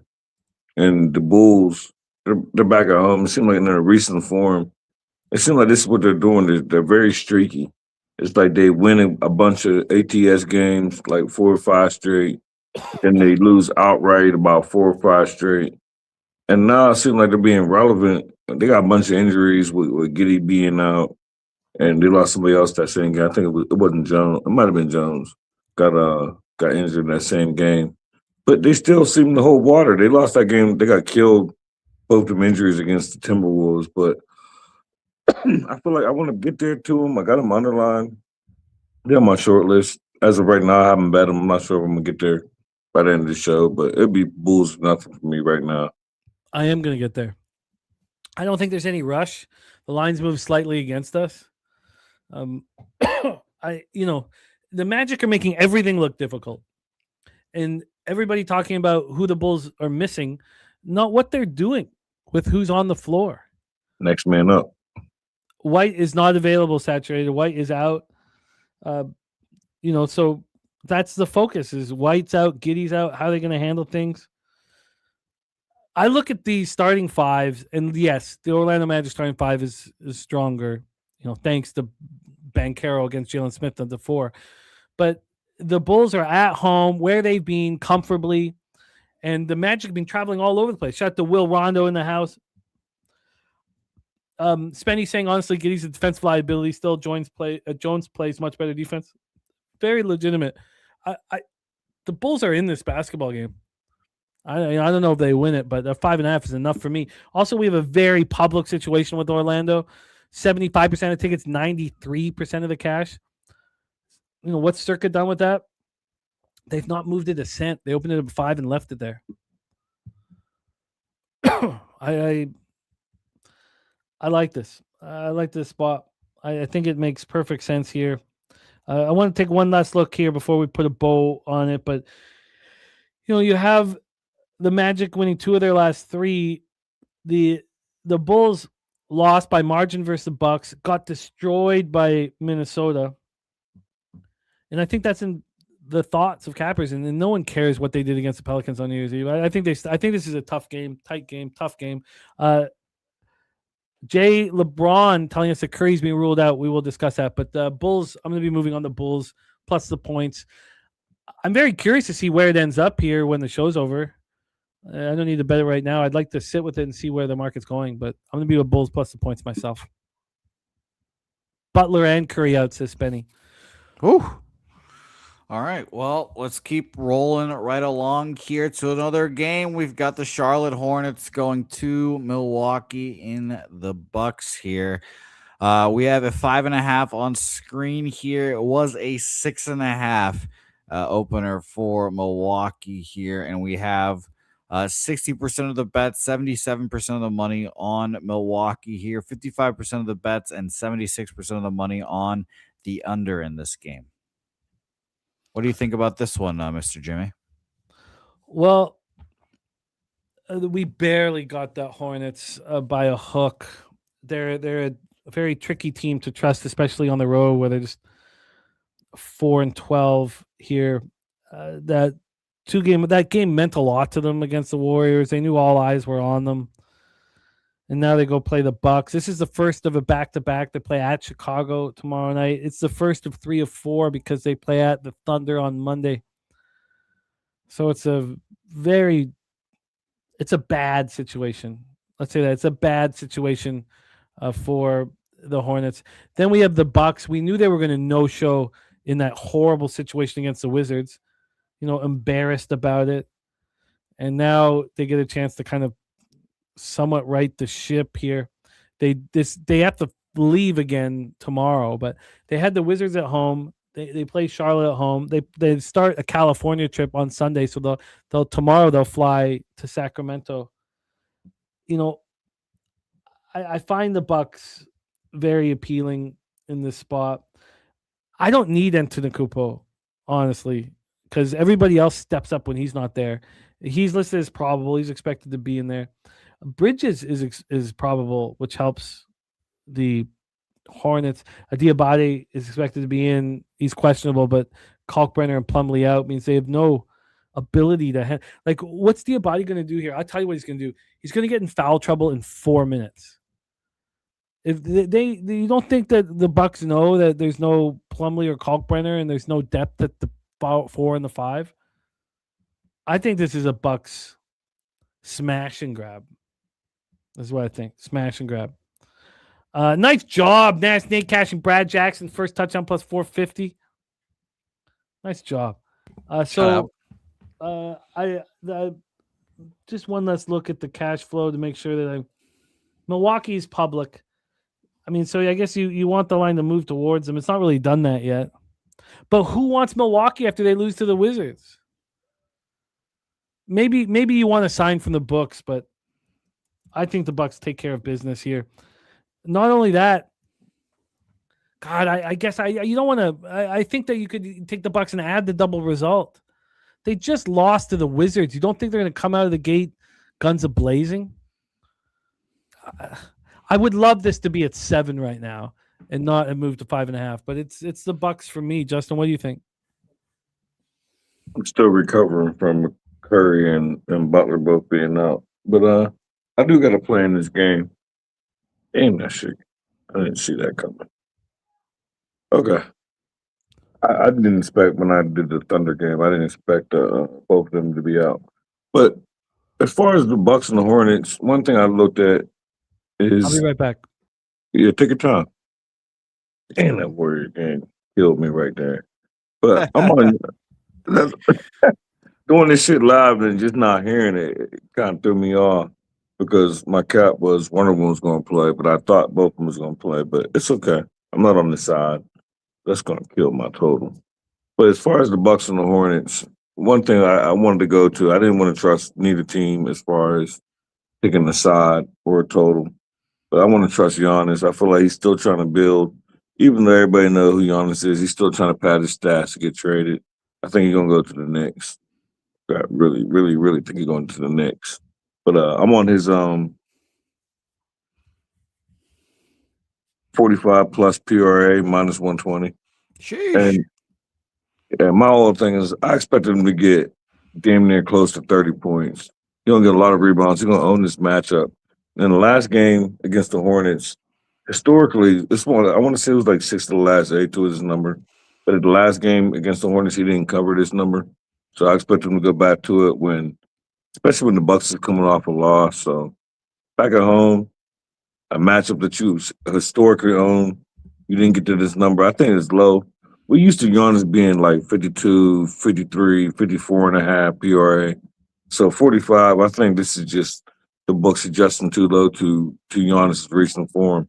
But if you go to the historical matchup against the Hornets, they adjust this line way too low unless they know something I don't know. He on the minute restrictions that I don't know about. But I'm on Giannis 45 plus PRA minus 120. Giannis over. Sorry, let me hit this. Giannis over 45 plus. 45 plus PRA. What was the VIG? Minus 120. Minus 120. Rod Zwacky says, bet against Doc Rivers on the money line off a home loss. Rivers' record as coach in Milwaukee, 8-20.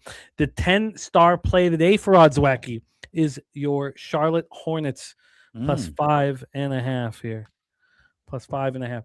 All right, we have Giannis 45 plus PRA.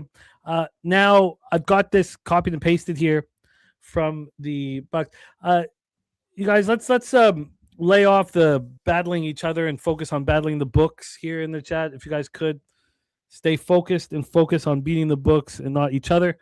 Then there's some beef in the chat. there's a little beef in the chat. The Charlotte plus 5. If obviously, if Rod's on the other side, you need to know if you have the conviction, and I will see if I have it here. And But you said Rod, I can't see the chat, so you said Rod's 10-star is on Charlotte. Oof. Plus 5.5. Let's roll on, Jose, my man. Rod was the same one that gave me the Cavaliers ridiculous alt line, like minus 14.5 the other day. Yeah, man. Oof. Shout out to you, Rod. And it cashed. Yeah, Rod the bod. Yeah, it was New Year's Eve. On the table game. Yeah, I hope Roddy the Body could join us at Publipalooza this year. Shout out to you, Rod. Portland Trailblazers, New Orleans Pelicanos here. Trailblazers favored by 1.5, up to now 2.5 here for Los Trailblazers here. Shout out to NBA champion Tiago Splitter. 72% of the bets and money is on the New Orleans Pelicans. 50-50 ticket split for the total, but 90% of the bets, 90% of the money is on the under there. So very interesting. There's more bets and money on New Orleans. The line has moved towards Portland. Makes it feel like it's a Portland spot. Jimmy, what do you think? Well, it's a mess. You have Queen out, Murray out, Jones out, Sadiq Bey out. And at this point, Troy Murphy is questionable. It's a back injury, and he was a late addition to the injury report. You'd think that, I guess they just don't care. But you'd think with the injuries now on the perimeter that Murphy would do whatever he can to be in the lineup. But you still have Fears, Poole, Murphy, Williamson, and Missy. For Portland, simple. Thibault, Drew, Scoot, and Grant all out. So at least there's no surprises here. We know, God, this is just so ugly. This is why people are they don't want to cap or watch basketball as much because of exactly this. Here we have the Pelicans opening up plus 1.5. Now they're plus 2.5. They got up to plus 3, as Jose talked about. I'm astonished. I find it so exceedingly difficult to put together the game scripts. Now, the one thing with the Blazers is these guys have been out for a while. With the Pelicans, they haven't been. So it does make it a difference. If we look at this, the Blazers coming off an embarrassment on New Year's Eve, I think they're probably ready to just go out there and attack and win. The Pelicans, if you look at that loss, 118-134, Derek Queen got hurt during it. Sadiq Bey played 34 minutes in that game. I mean, how many guys are you going to take away from the lineup? I mean, Derek Queen. So Derek Queen plays 25 minutes. Herbert Jones was already out. But you're taking Missy and Poole from the bench and bringing him to the starting lineup, which leaves your bench with who? Kevon Looney, Micah Peavy, Jordan Hawkins. Portland should go in there and beat them badly. Portland should be angry and beat them badly. The only way I would really trust that would happen is if I saw all of the public, on New Orleans, which we do have 72-72. Portland's going to go in there and beat them badly. How do you not? You just got embarrassed by the NBA champions. You're facing a Pelicans team missing so many players. I'd like to hear Justin's thoughts, and I'll read the chat, but I don't see why this wouldn't be Portland full game and Portland double result. Justin, what do you think? Yeah, Jimmy, real quick, while I break this down, if you could, whenever I'm done, look, see what that Thunder Warriors total moved to since the announcement for Curry and Butler being out. But as far as this game, thank you. As far as this game, I'm not on the side, but in my short list, I do have the Trailblazers. I feel like coming off that loss to OKC, I feel like how do we not back them against this Pelicans team? But at home, this Pelicans team, 8 of the last 10 games, they didn't cover ATS-wise, being at home. They haven't necessarily won them all, but they're covering. And it just feels like it's a spot of all spots. But then I looked at the total, and I do expect the Trailblazers to win, but I expect the Pelicans to fight back. Both of these teams play top 10 at pace. They play no defense. And I didn't post it, but I'm comfortable with whatever number you can get me. I'm on the over. I personally got 243.5, but as far as making it official, I'm okay with anything up to 245, 246.5. There's going to be a whole lot of points. I expect it to come from Portland. And I might, depending on the best number you get, I might want I deviated instead of asking Portland Trailblazers to win, but coming off a 40-point dog walking and the high point total here in the games where y'all historically trend pat. I want to look at the team total, but officially, I want the over in this game. But if you give me a number for the Portland Trailblazers team total over, I'll add that. I'll have 2 plays in this game. Well, we'll start with the over 241.5 at minus 106. 240. It dropped. Yeah, it's dropped down to 241.5. And then from a team total. Oh shit! Sorry, you know why that line dropped, right? Well, I think it's predicated on the Pelicans missing players. I think it's going to be like sometimes I'll be wrong, sometimes I'll be right, but with this total drop and with these two teams, both of them being top 10 at pace, I feel like this is going to be like the total drop and saying it's going to be a lopsided Trailblazers win, like one of them high scoring lopsided wins, like 136 to like 113. You know, this reminds me of when we were talking about the Brooklyn-Washington game when they're both 5-5, because these teams are both 5-5 over their past 10, as well. Pelicans playing, like Justin alluded to, second fastest pace in the NBA over the last 10 games, 103.82 possessions a game. Portland playing pretty fast too, 101.29 12th. But New Orleans is shooting well from the field, which you would expect with this young talent in the front court on the 4s and 5s, and then not shooting the ball well at 3 at all. 32.5 from 3. Portland making nothing look easy. The team total I can get you here is, for the Pelicanos and for the Blazers? For the Trailblazers. Blazers is 122.5, heavily juiced to the under. The over 122.5 is plus 105. I could find a different book, though, that would maybe... No, I'll just stick to the full game over, 241.5. 241.5 at minus 106. I want like Sham saying, no Jones, no Pelicans. I want the Blazers. I think they come in here battling. I think Tiago has them ready to go. I think they're angry, getting embarrassed by the NBA championship champions. I think they try and they fight here. Pelicans are actively trying to lose.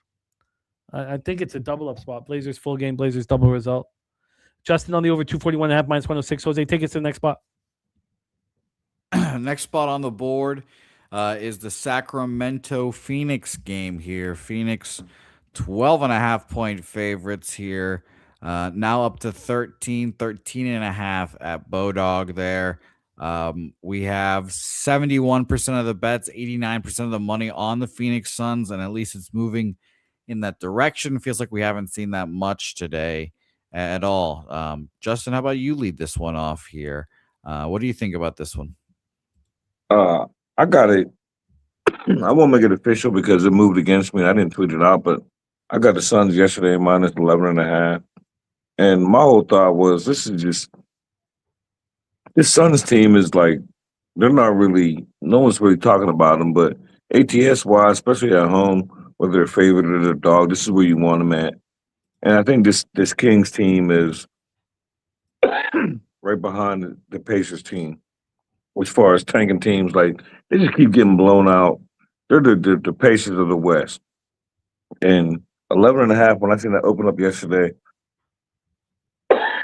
excuse me. When I seen it open up yesterday, I was like, damn. And I waited, and it was 11, minus 11.5, minus 11.09 when I seen it at Bet Rivers. And then when I moved on it was a minus 11.5, minus 113. And my whole thought is like, I don't know, everybody's blowing out this Kings team. Everybody. And whether the Suns are on the road or whether they're on Dogs on the road, favorites on the road, this Suns team is what you want. Like, and until they cool off, I'm gonna keep riding them. So I'm on the Suns minus depending on what number you get me. Yeah, you're probably right. I mean, the Kings are such a mess right now. Precious Achua at the 4, Reynaud at the 5, Sabonis out, Levine doubtful, Grace now questionable at this point, Jalen Green out. But the Kings are, God, I mean, they're so bad. We have not seen Grayson Allen in 7 games. If he comes back, maybe it helps him for a little bit and he hits a couple of threes, but I don't think he plays more than 20, 25 minutes. Vincent Hawkins on Suns team totaled over. I think you're right. I think that this is like a Thunder type spot where you have to take them at a huge line. Now, there are some problems here. They're finishing a 4-game road trip. So they left on Christmas night and they've been on the road since then. So they returned home. They lose to Cleveland badly on New Year's Eve. I think they waited till the first to return home and then they play again immediately. I don't think it's a great spot for them, even though they were embarrassed and played terribly against Cleveland, which would, say it is a good spot. Or it's you want to back teams after they lose, but 4-game trip, holidays, come back on January 1st. That was the all spread that Rod Z gave me. Cavaliers versus Phoenix. Yeah, I mean, that was the game we broke as down soon as you together. brought it up, I just remembered. And that's the win that's the loss they're coming off of. So, you know what? I will take the best number you give me. It's not the number I got, but it's the spot for them. This is the 20-plus point. So whatever number you can get me. I can get you. Oh, sorry. Let me move over here quickly. I can get lots of minus 13s, but can I beat that? No. Minus 13, minus 108. I'll take it. All right, Justin, in minus 13, minus 108 here for the Suns. Jose, keep rolling, my man. Okay, our next one on the board. We're on down to our last 2 here. The Oklahoma City Thunder game is now up here. Game we've been kind of chatting about a little bit as we're getting some injury news. No Jimmy Butler, no Wardell, and this line. So I got to refresh real quick to see where we've moved to because I'm seeing a 6.5 opener. We're up to 13.5 now for the Golden State Warriors. For the Oklahoma City Thunder. Kind of obvious there. 69% of the bets, 76% of the money on the Thunder. Warriors without their 2 best players. Kind of a tough spot for gamblers here. Hope you guys got in early on the Thunder. If you did, Jimmy, what do you think about this matchup? I'm shocked that this is the defending champions come to town and face Podziemski, Richard, Moody, Horford, and Post.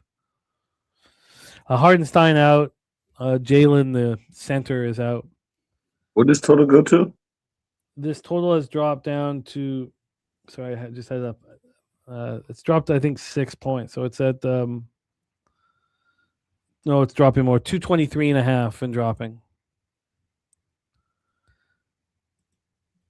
That pisses me up. 230.5 back to 223.5, and then from a spread standpoint here, 13.5. I guess the Thunder just absolutely destroy them. With no concern. If this was at home, I would think differently, but on the road, looking up at those banners, why wouldn't you want to just annihilate them? We just watched them beat Portland by 29.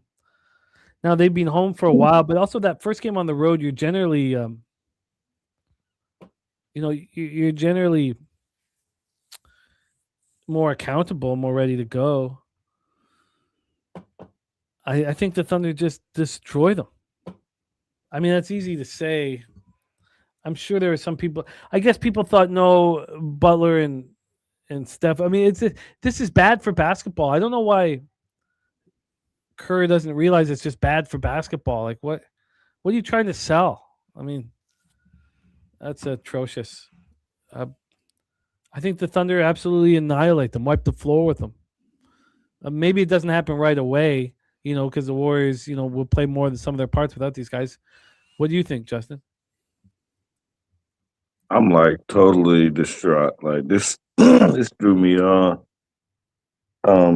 Stacks play day number 2. I'm on the Thunder Warriors over 228.5, and I got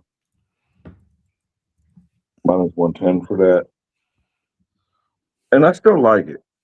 It's just with it dropping that much, it stresses me out. But I like it. 12 of the last 13 meetings done went over. I don't expect. And my whole thought when I capped it, the reason why I still like it, and the reason why I'm still gonna give it out and not cross it out, is because it's kind of like what you just said. My whole thought was, you got the champs coming in. I don't care who's on the court, whether it's Curry, whether it's Butler, whether it's nobody. Somebody got to get up, and somebody got to help score. And the Thunder, they done blew them this Warriors team out both of the first 2 times. Well, I think the second one was a blowout. But either way, like the Warriors, regardless of who's in, unless y'all punting, somebody got to fight for this and help it with this team total. I do think that OKC going to help me out with the heavy lifting of it, but now that this number, then I would fully endorse wherever it's at now. But I got 228, so that's Stacks play day number 2. I endorse the 228, but I would holler. I'm gonna bet as soon as we get off here. I'm gonna bet it again, just to get my 228 money back. God, I can't. But what a disgrace to the NBA that they're sitting these guys. They're resting them. They're just resting these guys. The defending champions come down. You're resting them. That's my thing. Like, you're supposed to rest them against the Wizards, or like the Pacers, or you rest them against OKC. Like,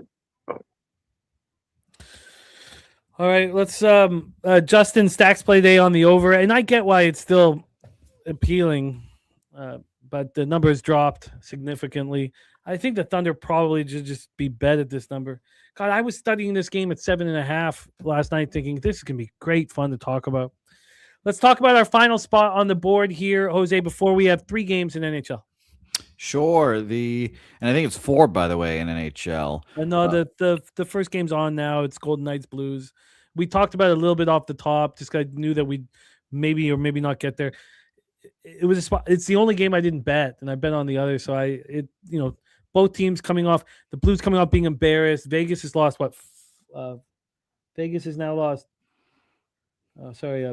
3 straight and 6 of 7. I guess in that situation you take Vegas, but the Blues were just embarrassed. They were down 4-0 5 minutes in against the Avalanche. I stayed off of it, but so we just have the 3 games in NHL before we put a bow.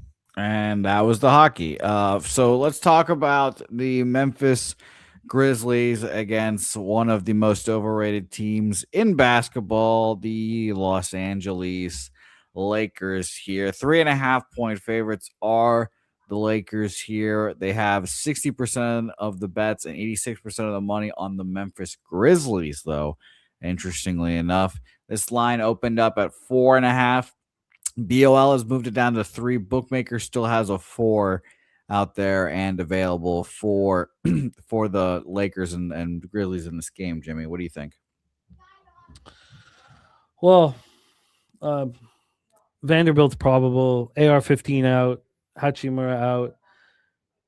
The Grizzlies at this point, Wells is questionable. Edie out, Clark out.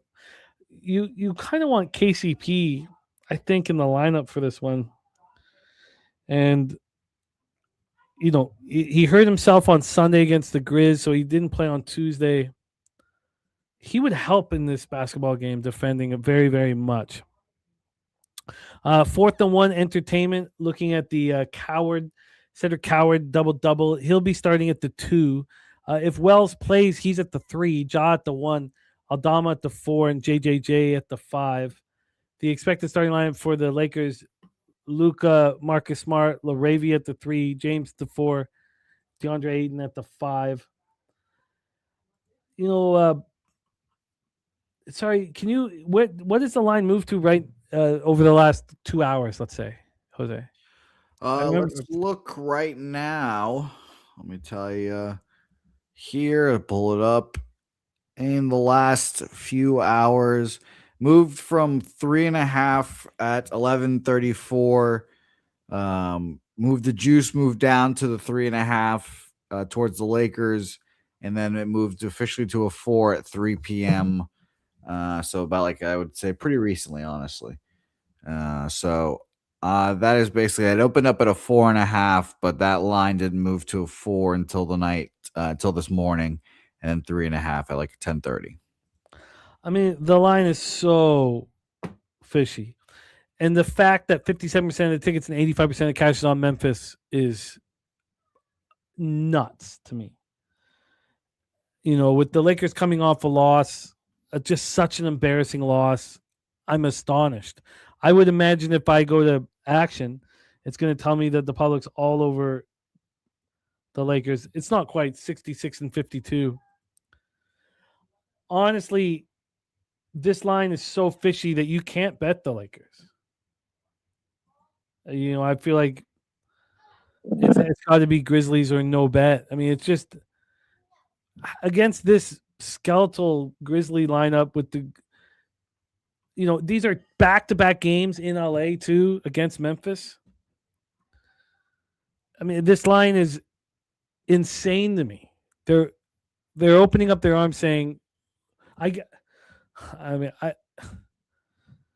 don't want to make a bet just because I think the line is so ridiculous.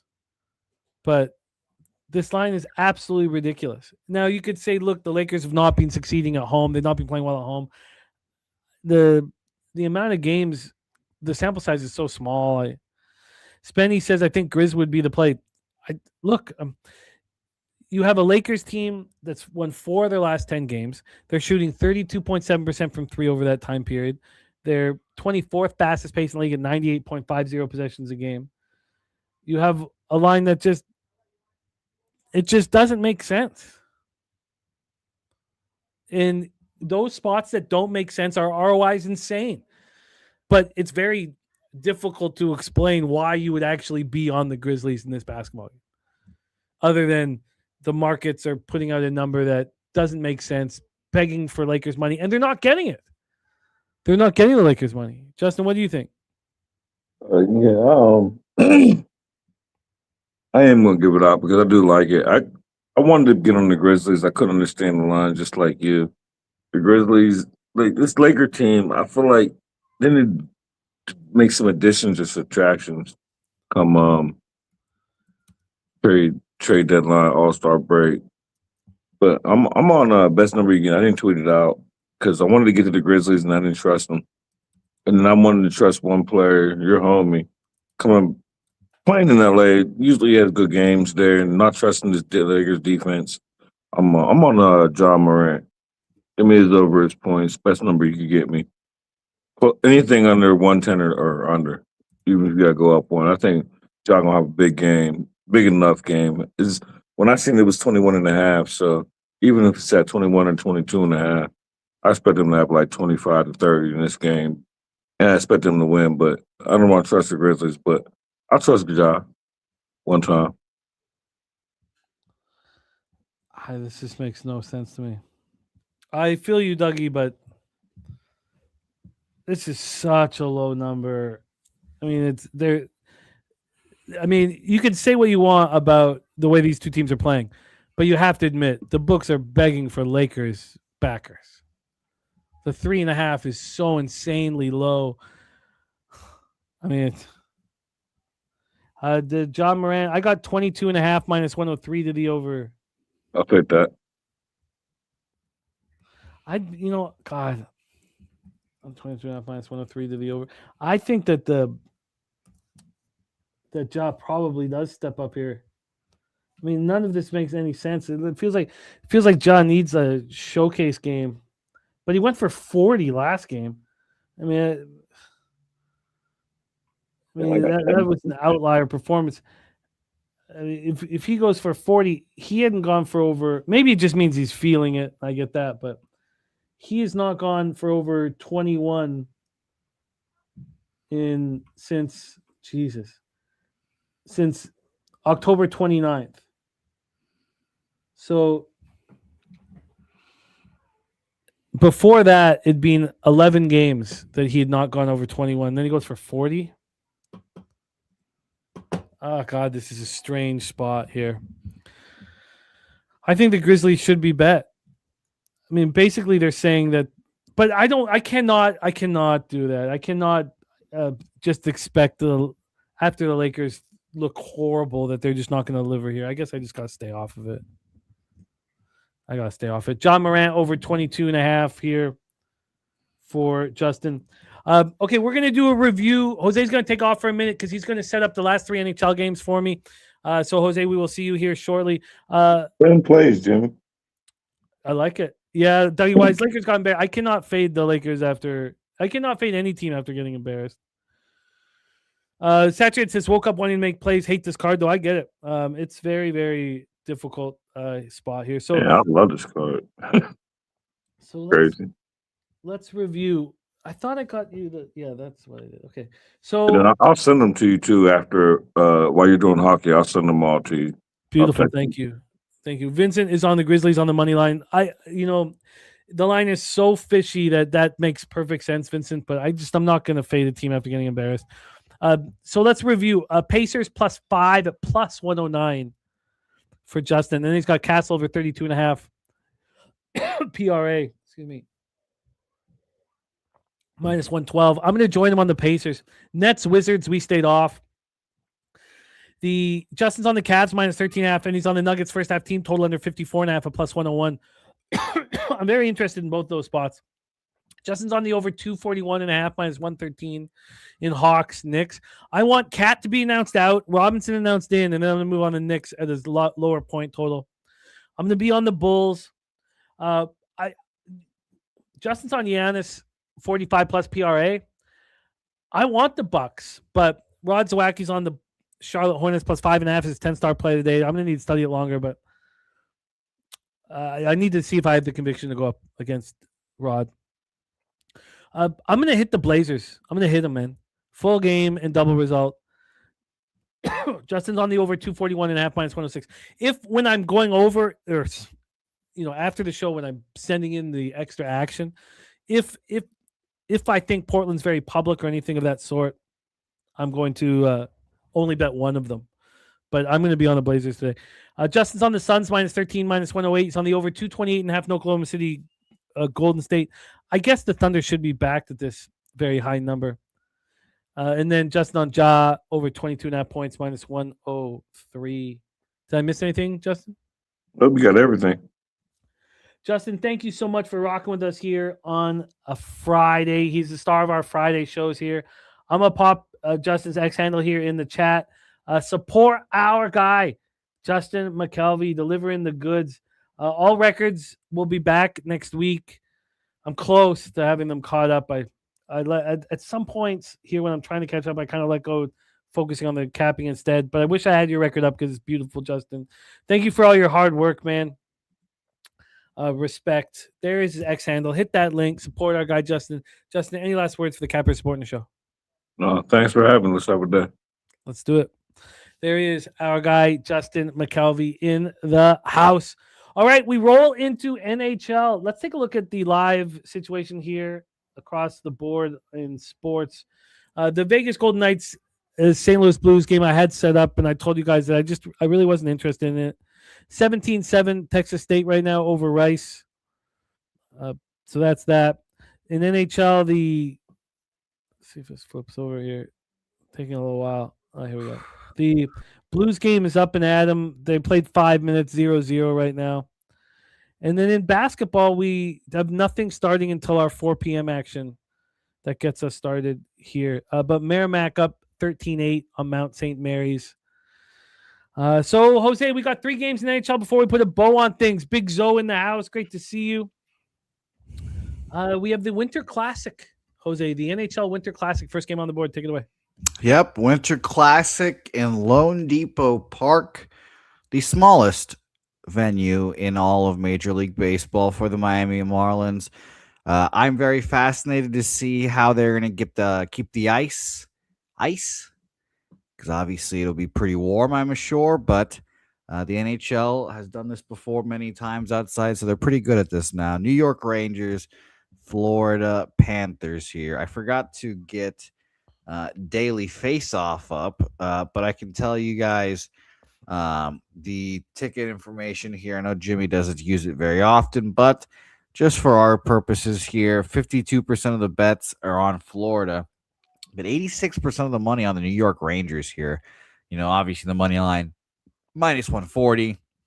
So who's betting that straight? Probably not many people, and that is probably why you see so many bets, or is how much money on the Rangers here. As for starting goalies here, I have both unconfirmed Igor and Shesty, but I would assume that is the goalie matchup here in a big game like this.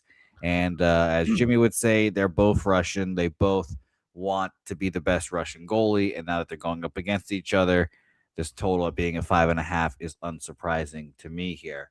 I would expect this to be a lower scoring game, like you would think with these Russian goalies. Jimmy, what do you think? I'm on the first period under 1.5 at plus 100 and full game under 6 minus 126. The question is, do I want to add the Panthers?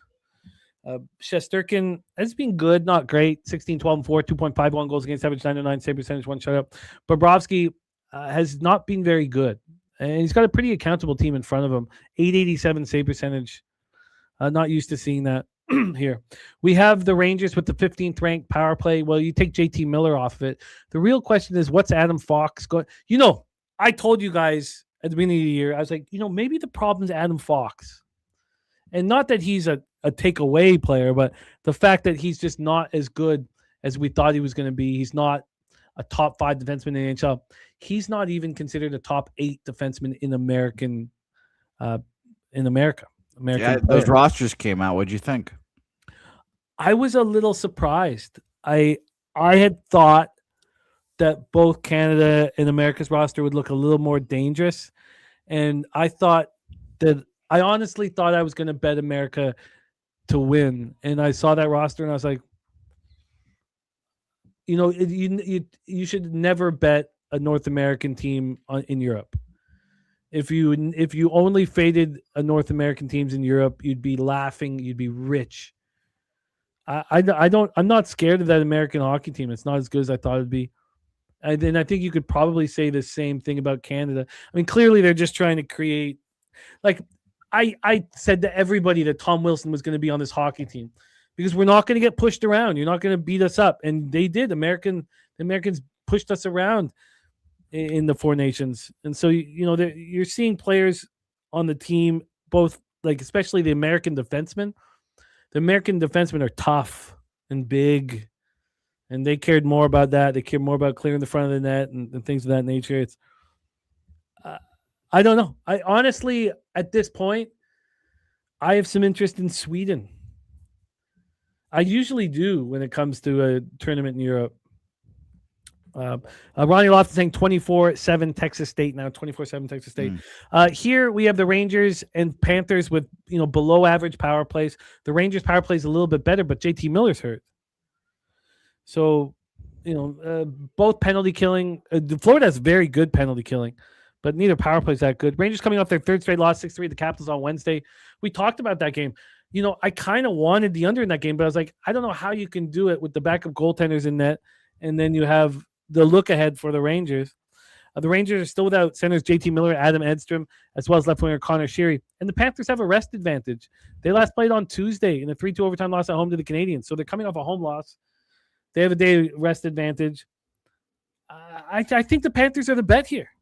I think you'd probably have to take a -1. And I think I will. The Florida continues to be without the same group of players like Barkov, Schwint, Kachuk. Kachuk's close to coming back. Gadjevich, Thomas Nosek, and then defenseman Dmitry Kulikov. Yeah, I think that there's character and heart missing from the New York Rangers. The fact that Chris Drury still has his job, let alone the job of putting together Team America, is ridiculous. So, Well, yeah. Yeah, well, I'm excited to watch at least to see what happens, especially because it's in Italy, and I bet you the rink sizes are not going to be the biggest. So it's going to be packed environment. It should be fun to watch those games. I think that's probably part of the fact that teams are focusing on size because there's going to be less space on the ice. I think you're right there, Jose. Rod Zwack says puck underwater going to be tough. He's on the under 5.5. King Al says his bookie moved it. Navy minus 7.5. Should I take it? I think it's bad business overall, King Al. I think overall that we shouldn't be taking a line, the ass end of the line. If you stop doing that all the time, I think it would help you in the long run. I did by taking the double result minus 115. Maybe look to get in live. I just think it's bad business overall, man. And the fact that it moved from 8. Now let's see. Okay, how about this? Circa moved it from 8.5 back down to 7, which is a pretty big line. Now Circus moved it back to 7.5. That's a good sign. I'm going to add the Panthers to my action here. I'm going to run with Vincent. I'm going to add the Panthers minus 1 to my action. Let's roll on the next spot, Jose. Shout out to you, Vincent. Indeed. Let's move to Vancouver. The mighty Vancouver Canucks here. And Jimmy, you have a feel unlike any other when it comes to this team. And that feel is fade, fade, fade. And I am wondering if you are fading a minus 150 Canucks team. Jose, when I faded them, they were minus 205. I was going to say, because this line opened up at minus 175 at BOL and is down to minus 140. Good God. Why were they favored that big? Jose, it was the first time in my whole life that because the Seattle was on the first of a back-to-back, I bet Seattle before they played their first game. I've never done it in my life. The Kraken were plus 170. Okay. There's 50-50 ticket splits, by the way. 63% of the money on Seattle. Again, obviously, line's pretty big, but just to put it out there. Hey, come on, Dizzy. Can we just? I'll ask one more time, please. Can we just 1-0 Vegas is there in Gaza? Can we just focus on the capping, please? Please focus on the capping. I look at the chat to help guide us with our action, and it's just you're browbeating the man. Can you just take a second, take a breath? Okay. Back to where we were here. The line's insane. We have Joy Decord going up against Thatcher Demko. Decord 10-9-5, 2.77 goals against average, 903 save percentage, 2 shutouts. They played Grubauer against Nashville because they cared more about this game. They're trying to create a rivalry, even though there's not much of one. Seattle's the 12th ranked power play and the worst penalty killing in the NHL. It doesn't matter though, because the Canucks power play it's not bad at 19.4%, but that's still holding on to what they were like with Quinn Hughes in the lineup. The injury report for the Canucks is horrific. And, you know, the reason why they started winning, basically, I mean, they got a boost and they got old empty eyes Quinn Hughes off the bench. But what happened was they got a center back in return, and they have been dealing with their top three center icemen all out. And that was tough for them, trying to play without. Now Pettersson's back. I don't know if that helps them, but Pettersson was out. Hedl, of course, is out, and Bluger is out. So what's happened is now Marco Rossi is out. And so, yes, they get Pettersson back, but they lose Rossi. Pettersson, old fucking toddler shoulder, sucks. Connor Garland is out as well. So you have 4 more out, and then you have a team. Now, look, I don't like the situation. When I bet Seattle, I was kind of hoping that maybe they would lose against Nashville. No, they played very good hockey, which was a surprise. They're attempting to turn their season around. They've won 5 of 6. The Canucks coming off their third loss in 4 games, 6-3 home to the Flyers on Tuesday. This is the first of a back-to-back. They host the Bruins tomorrow night. Aaron says, why are the Canucks this big of a favorite other than Kraken played last night? Before this run of the Kraken winning 5 of 6, the Kraken were the worst team in the National Hockey League. Still, I don't think the line makes sense. Honestly, I don't love the spot, Seattle coming off of a win. You guys know I want to fade Vancouver as much as possible. I saw Vancouver at minus 205, and I was just like, come on. Now, obviously, the books have limits.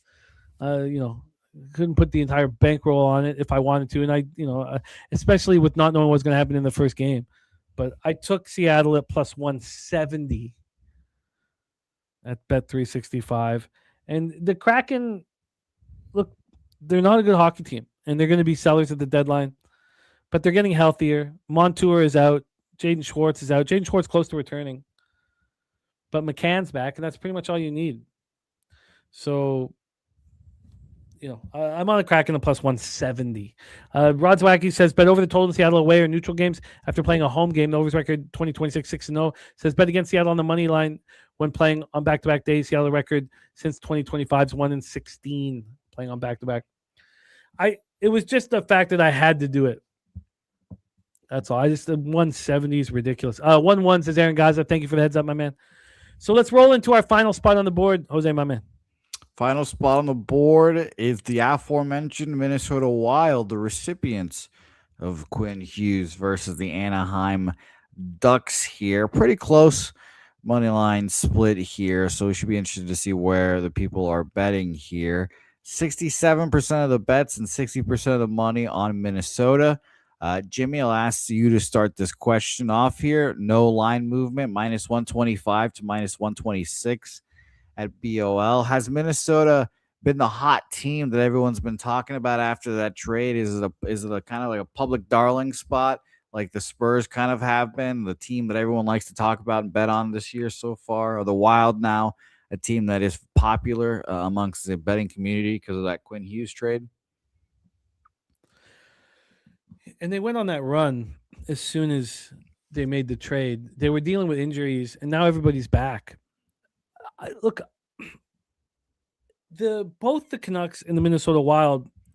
Now the Wild are coming off of a loss, which is appealing, but the Ducks have been losing and losing. Frank Virginia's been cashing nonstop, with fading the Ducks. Dad Fan says Ducks have lost 4 in a row. He thinks he'll be on the Ducks. This could be a mistake. This is not situational 101 because the Ducks have been losing, sitting at home. The Wild are an interesting situation that should be really focused on because they played the Kings back-to-back games in LA. They're going to be sitting here in LA for like 6 days. Kripke says Wild own the Ducks. They do. Drewski, I'm only on the Navy double result minus 115. Navy double result minus 115. I came close to hammering them. I just made the one simple bet. But here you have Gustafsson versus Dostal. Expected. I'm not sure if Dostal we expect, who's not been playing well, 888 save percentage. Gustafsson's starting to step up because Wallsted's taking his place. Both Gustafsson and Wallsted made Team Sweden. Minnesota power play 22.6%. It's going to end up top 5 with Hughes there. Their penalty killing ranked 24th. Anaheim's power play has been falling apart. The Ducks coming off their 4th straight loss, 4-3 in overtime at home to Lightning on Wednesday. Truth Teller in the house. Great to see you, Truth, my man. The last night, yesterday, I was looking at the Jets against the Leafs, and I was looking at the Kings against the Lightning. And I was like, you know what? I'm not fully back in the swing of things, NHL. I was like, let's just not make these bets. Let's focus on Friday's card and just start building Friday's card because of the 50, 60 college games in basketball we had to go through. And so that's what I did. The Jets were up 4-1, and they lose 6-5 in regulation. Astonishing. The Kings are up 2-0 and 3-2 late and lose 4-3 in overtime. Astonishing. Astonishing that I would have lost both those bets. Thankfully, I didn't move on them.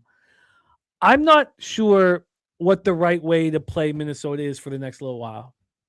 But when I look at their roster, it's phenomenal. Now, they have some problems down the middle, and that can be fixed. They're going to need to pick up a center or two. But this defense is clearly the best defense in National Hockey League on paper. Is it going to be the best defense on the ice? We will see. I think that the Wild should probably just be bet every single game. And so that's what I plan to do. Now, I said I was going to do that with the Avalanche, and they're just too expensive at times. Did I leave money on the table not taking the puck line against the Blues? Yes. Is it bothering me? Yes. But at this point, the Wild's roster is so good. I don't know how they could not be just bet each game. 27-7 now, Texas State. So I'm going to bet them here. And I did, and I got minus 123. This line makes me think I'm going to lose the bet. You know? The Minnesota line. Yeah. Yeah, it feels like a cheap line. I just saw Rod say that they're 12-1 against Anaheim since 2022, and I understand. Obviously, this is a different Ducks team that's actually worth a shit now. But yeah, it feels like the lines, the Minnesota Wild are low here for whatever reason. Yeah. True Teller is on Cincy +8. First off, yes, Coin, cause for concern. I now, after watching them slip over the last little while, I don't think they make the playoffs. I think something's wrong with the hockey team. Now, teams dip and ebb and flow throughout the year, so we'll see. We'll see if they get it together. But statistically throughout the season, which is what the market's based these teams on, they also have advanced models with Quinn Hughes and all that stuff. It's where it should be. The Ducks are 12-7-1 at home. They've been delivering. The Wild are 11-6-2 on the road. So the Wild are a better team overall, so they should be favorites in the hockey game, but not minus 150 or 60. So I do think the line's sort of right. I think that if we were right, this line would have moved to minus 140 or minus 150. My initial thought was minus 150 as well. Yeah. So look, I was in this exact same situation against San Jose. The line was minus 170 and it didn't move. It didn't move at all. It just sat there. Why didn't it move? It just sat there. And what happened? The Sharks won in a shootout. But I think the Wild should be bet. So Rod Dweck says when Wild on the money line minus 100, minus 150 this year, they're 13-4. So yeah, I could understand. Generally speaking, I would be off of this spot. But I've made some decisions about this Wild defense, and I think they should just be backed. So I'm on the Minnesota Wild minus 123. And I bet them at the same time as I bet the Kraken at plus 175. Or 170. Sorry, what did I bet the Kraken at? Let me just 170. So at this point, those are my 4 bets that are in these 3 games. I'm going to add the Panthers minus 1 in the Winter Classic. And that's that. I've got the Kraken plus 170. I got the Wild minus 123, and then I'm going to add the Panthers minus 1. And that, my friends, is the National Hockey League for Friday, January 2nd. Jose, thank you for breaking it down with me and setting it up with me. We're going to do a review here of all action, but first, let's thank our silver and gold members, and let's race for merch. Nasty Nate says 82 more days. Oh, yeah. I got to put a tweet out for it. 82 more days. God, I cannot wait, man. I need it, man. I just need it. The great thing about knowing is I know exactly what I'm going to get. The consistency of Pub-a-Palooza is real, man. The consistency of the disappointments when you meet me is just... I don't know, Jose. I think you're setting a nice low bar. That's what I try to do. I try to keep the bar on the fucking floor. AM has systems on the Rangers, Ducks, and Kraken, but he's not betting these systems at this point right now. Nice job, Big Zoe. Going to copy and paste your actions. Thank you for sharing it with us. Saturday says, can't believe the end of the NFL regular season is here. Oh, thank God. It's too much. It's too much. Says can't get around the tax. Yeah. We'll get you right. Hopefully, AM, we can get lockstep with TJ on some stuff. My man, Jose, let's race. Thank you to our silver and gold members. It means a ton to us. We will see you in the Discord. Big 2026 ahead of us. How many silver and gold members do we have, Jose? 84 silver and gold members. So shout out to you guys. Shout out to the guys that have been gold members for quite a while, like our guy Nasty Nate and all you guys. So shout out to you guys. Kelly, sadly, you are still winless. but we believe in you, Kelly. Maybe it's here. Maybe it's right here. Maybe it's right here, Kelly. Let's watch and find out if this is today that Kelly gets his victory. Nasty Nate's up there in the front. So is Chosen One, Kyle Fields, all in the mix here. Gorky and Jimmy the Bag falling back there. Robert McCormick pushing forward here. No sign of Kelly, but maybe that's a good thing, Kelly. Maybe that's a good thing. Sean up in the, and look at Helga, Nasty Nate, and Big T all in the mix here. Wow. Nasty Nate's in a good spot. Slipping back a little bit, but you did fine. You just need late push from Nasty Nate. Jeff Slaughter making a power move. Stand on Biz looking good. The Godfather just moving forwardly as the race goes on. Sean trying to get home with it. Sean trying to find the wire. Who has late pace? Coin making a big late move. Here comes Lil Domo. Lil Domo firing through. Look at Lil Domo. Nothing stopping Lil Domo, but Nufflush Allen right there with Lil Domo and the Godfather. They're all trying to get to the wire. Who gets there first? It's the Godfather. Damn, AM almost came from the clouds there and got that. Whew. Yeah, sadly, no Kelly McInnes. Oh, He's there. He's right there. I wish we had a better story for you. 9.5, Philip says. Yeah, it's too much, Philip. I mean, they're probably going to dominate, but you just can't take the ass end of these lines, man. It's just too much, I think. The Godfather. Please. Well, we'll let you know on Discord. Or if anyone's on Discord right now, let the Godfather know. Please email pubsportsradio@gmail.com. pubsportsradio@gmail.com. And tell them you won the race. You will receive merch, my friend. Merch package for our guy, the Godfather. Thank you guys so much for being silver and gold members. It means a ton to us. We have a big contest coming up here, the confidence pool. And we will be doing a race for entry into the confidence pool. I'm not sure how many we're going to do. It's going to start next week. So I'll be talking with Jeff about that. Let's do a review of all action here on the show.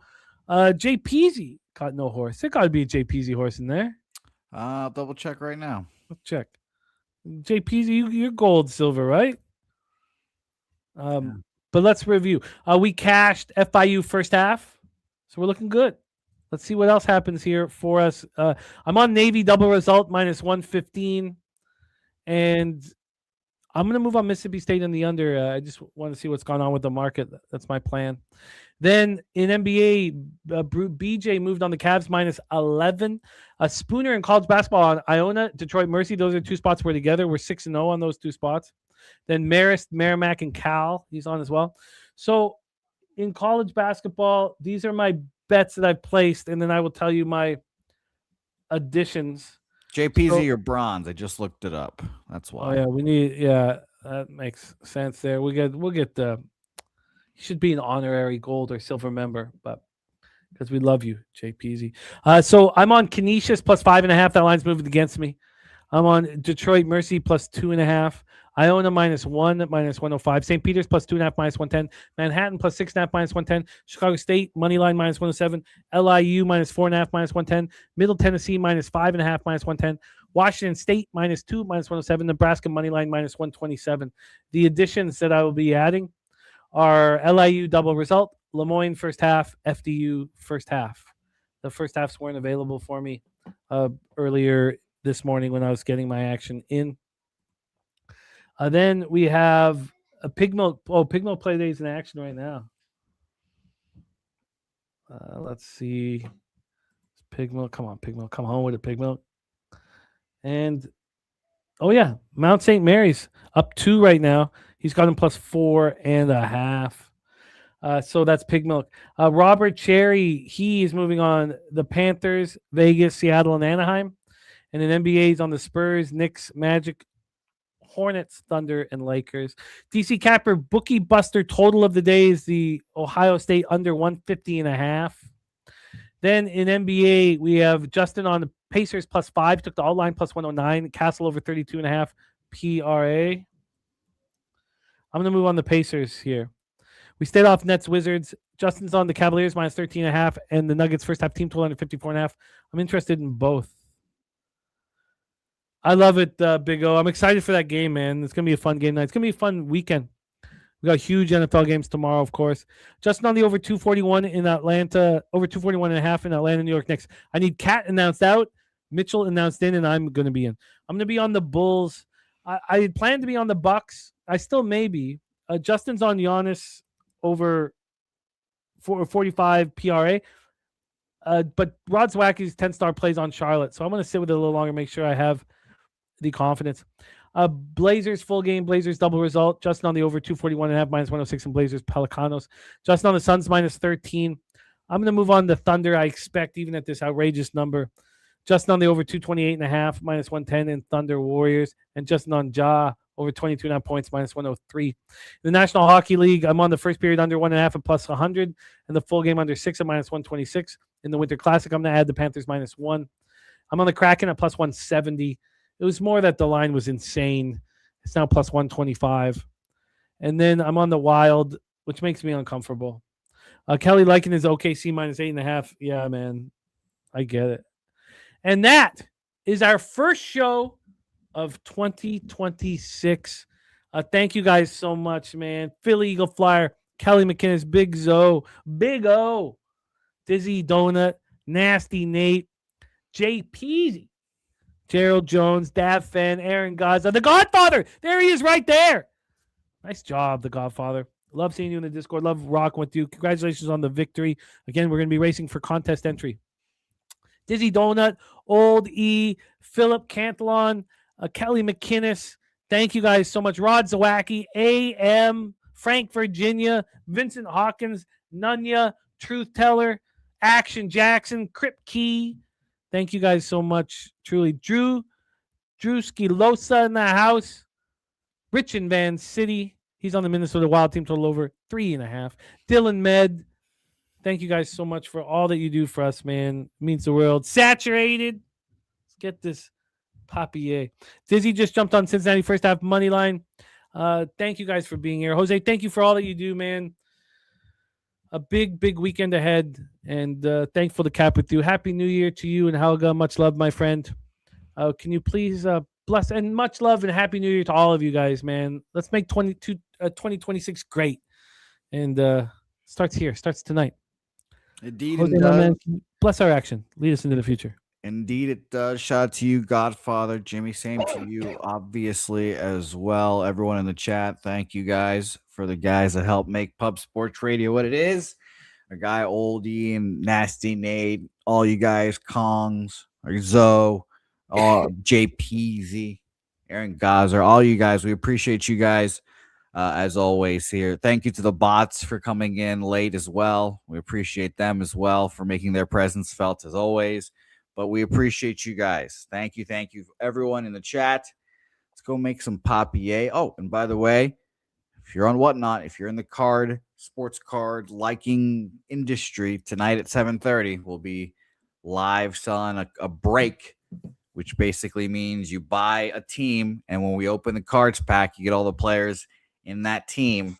So it's a whole lot of fun. Come in there. It definitely fixes that. It scratches that gambling itch a little bit. It definitely does. So come out here, join us on Whatnot, High Rollers Card Shop on Whatnot. So thanks, everyone. Let's go make some money and leche. Halos book.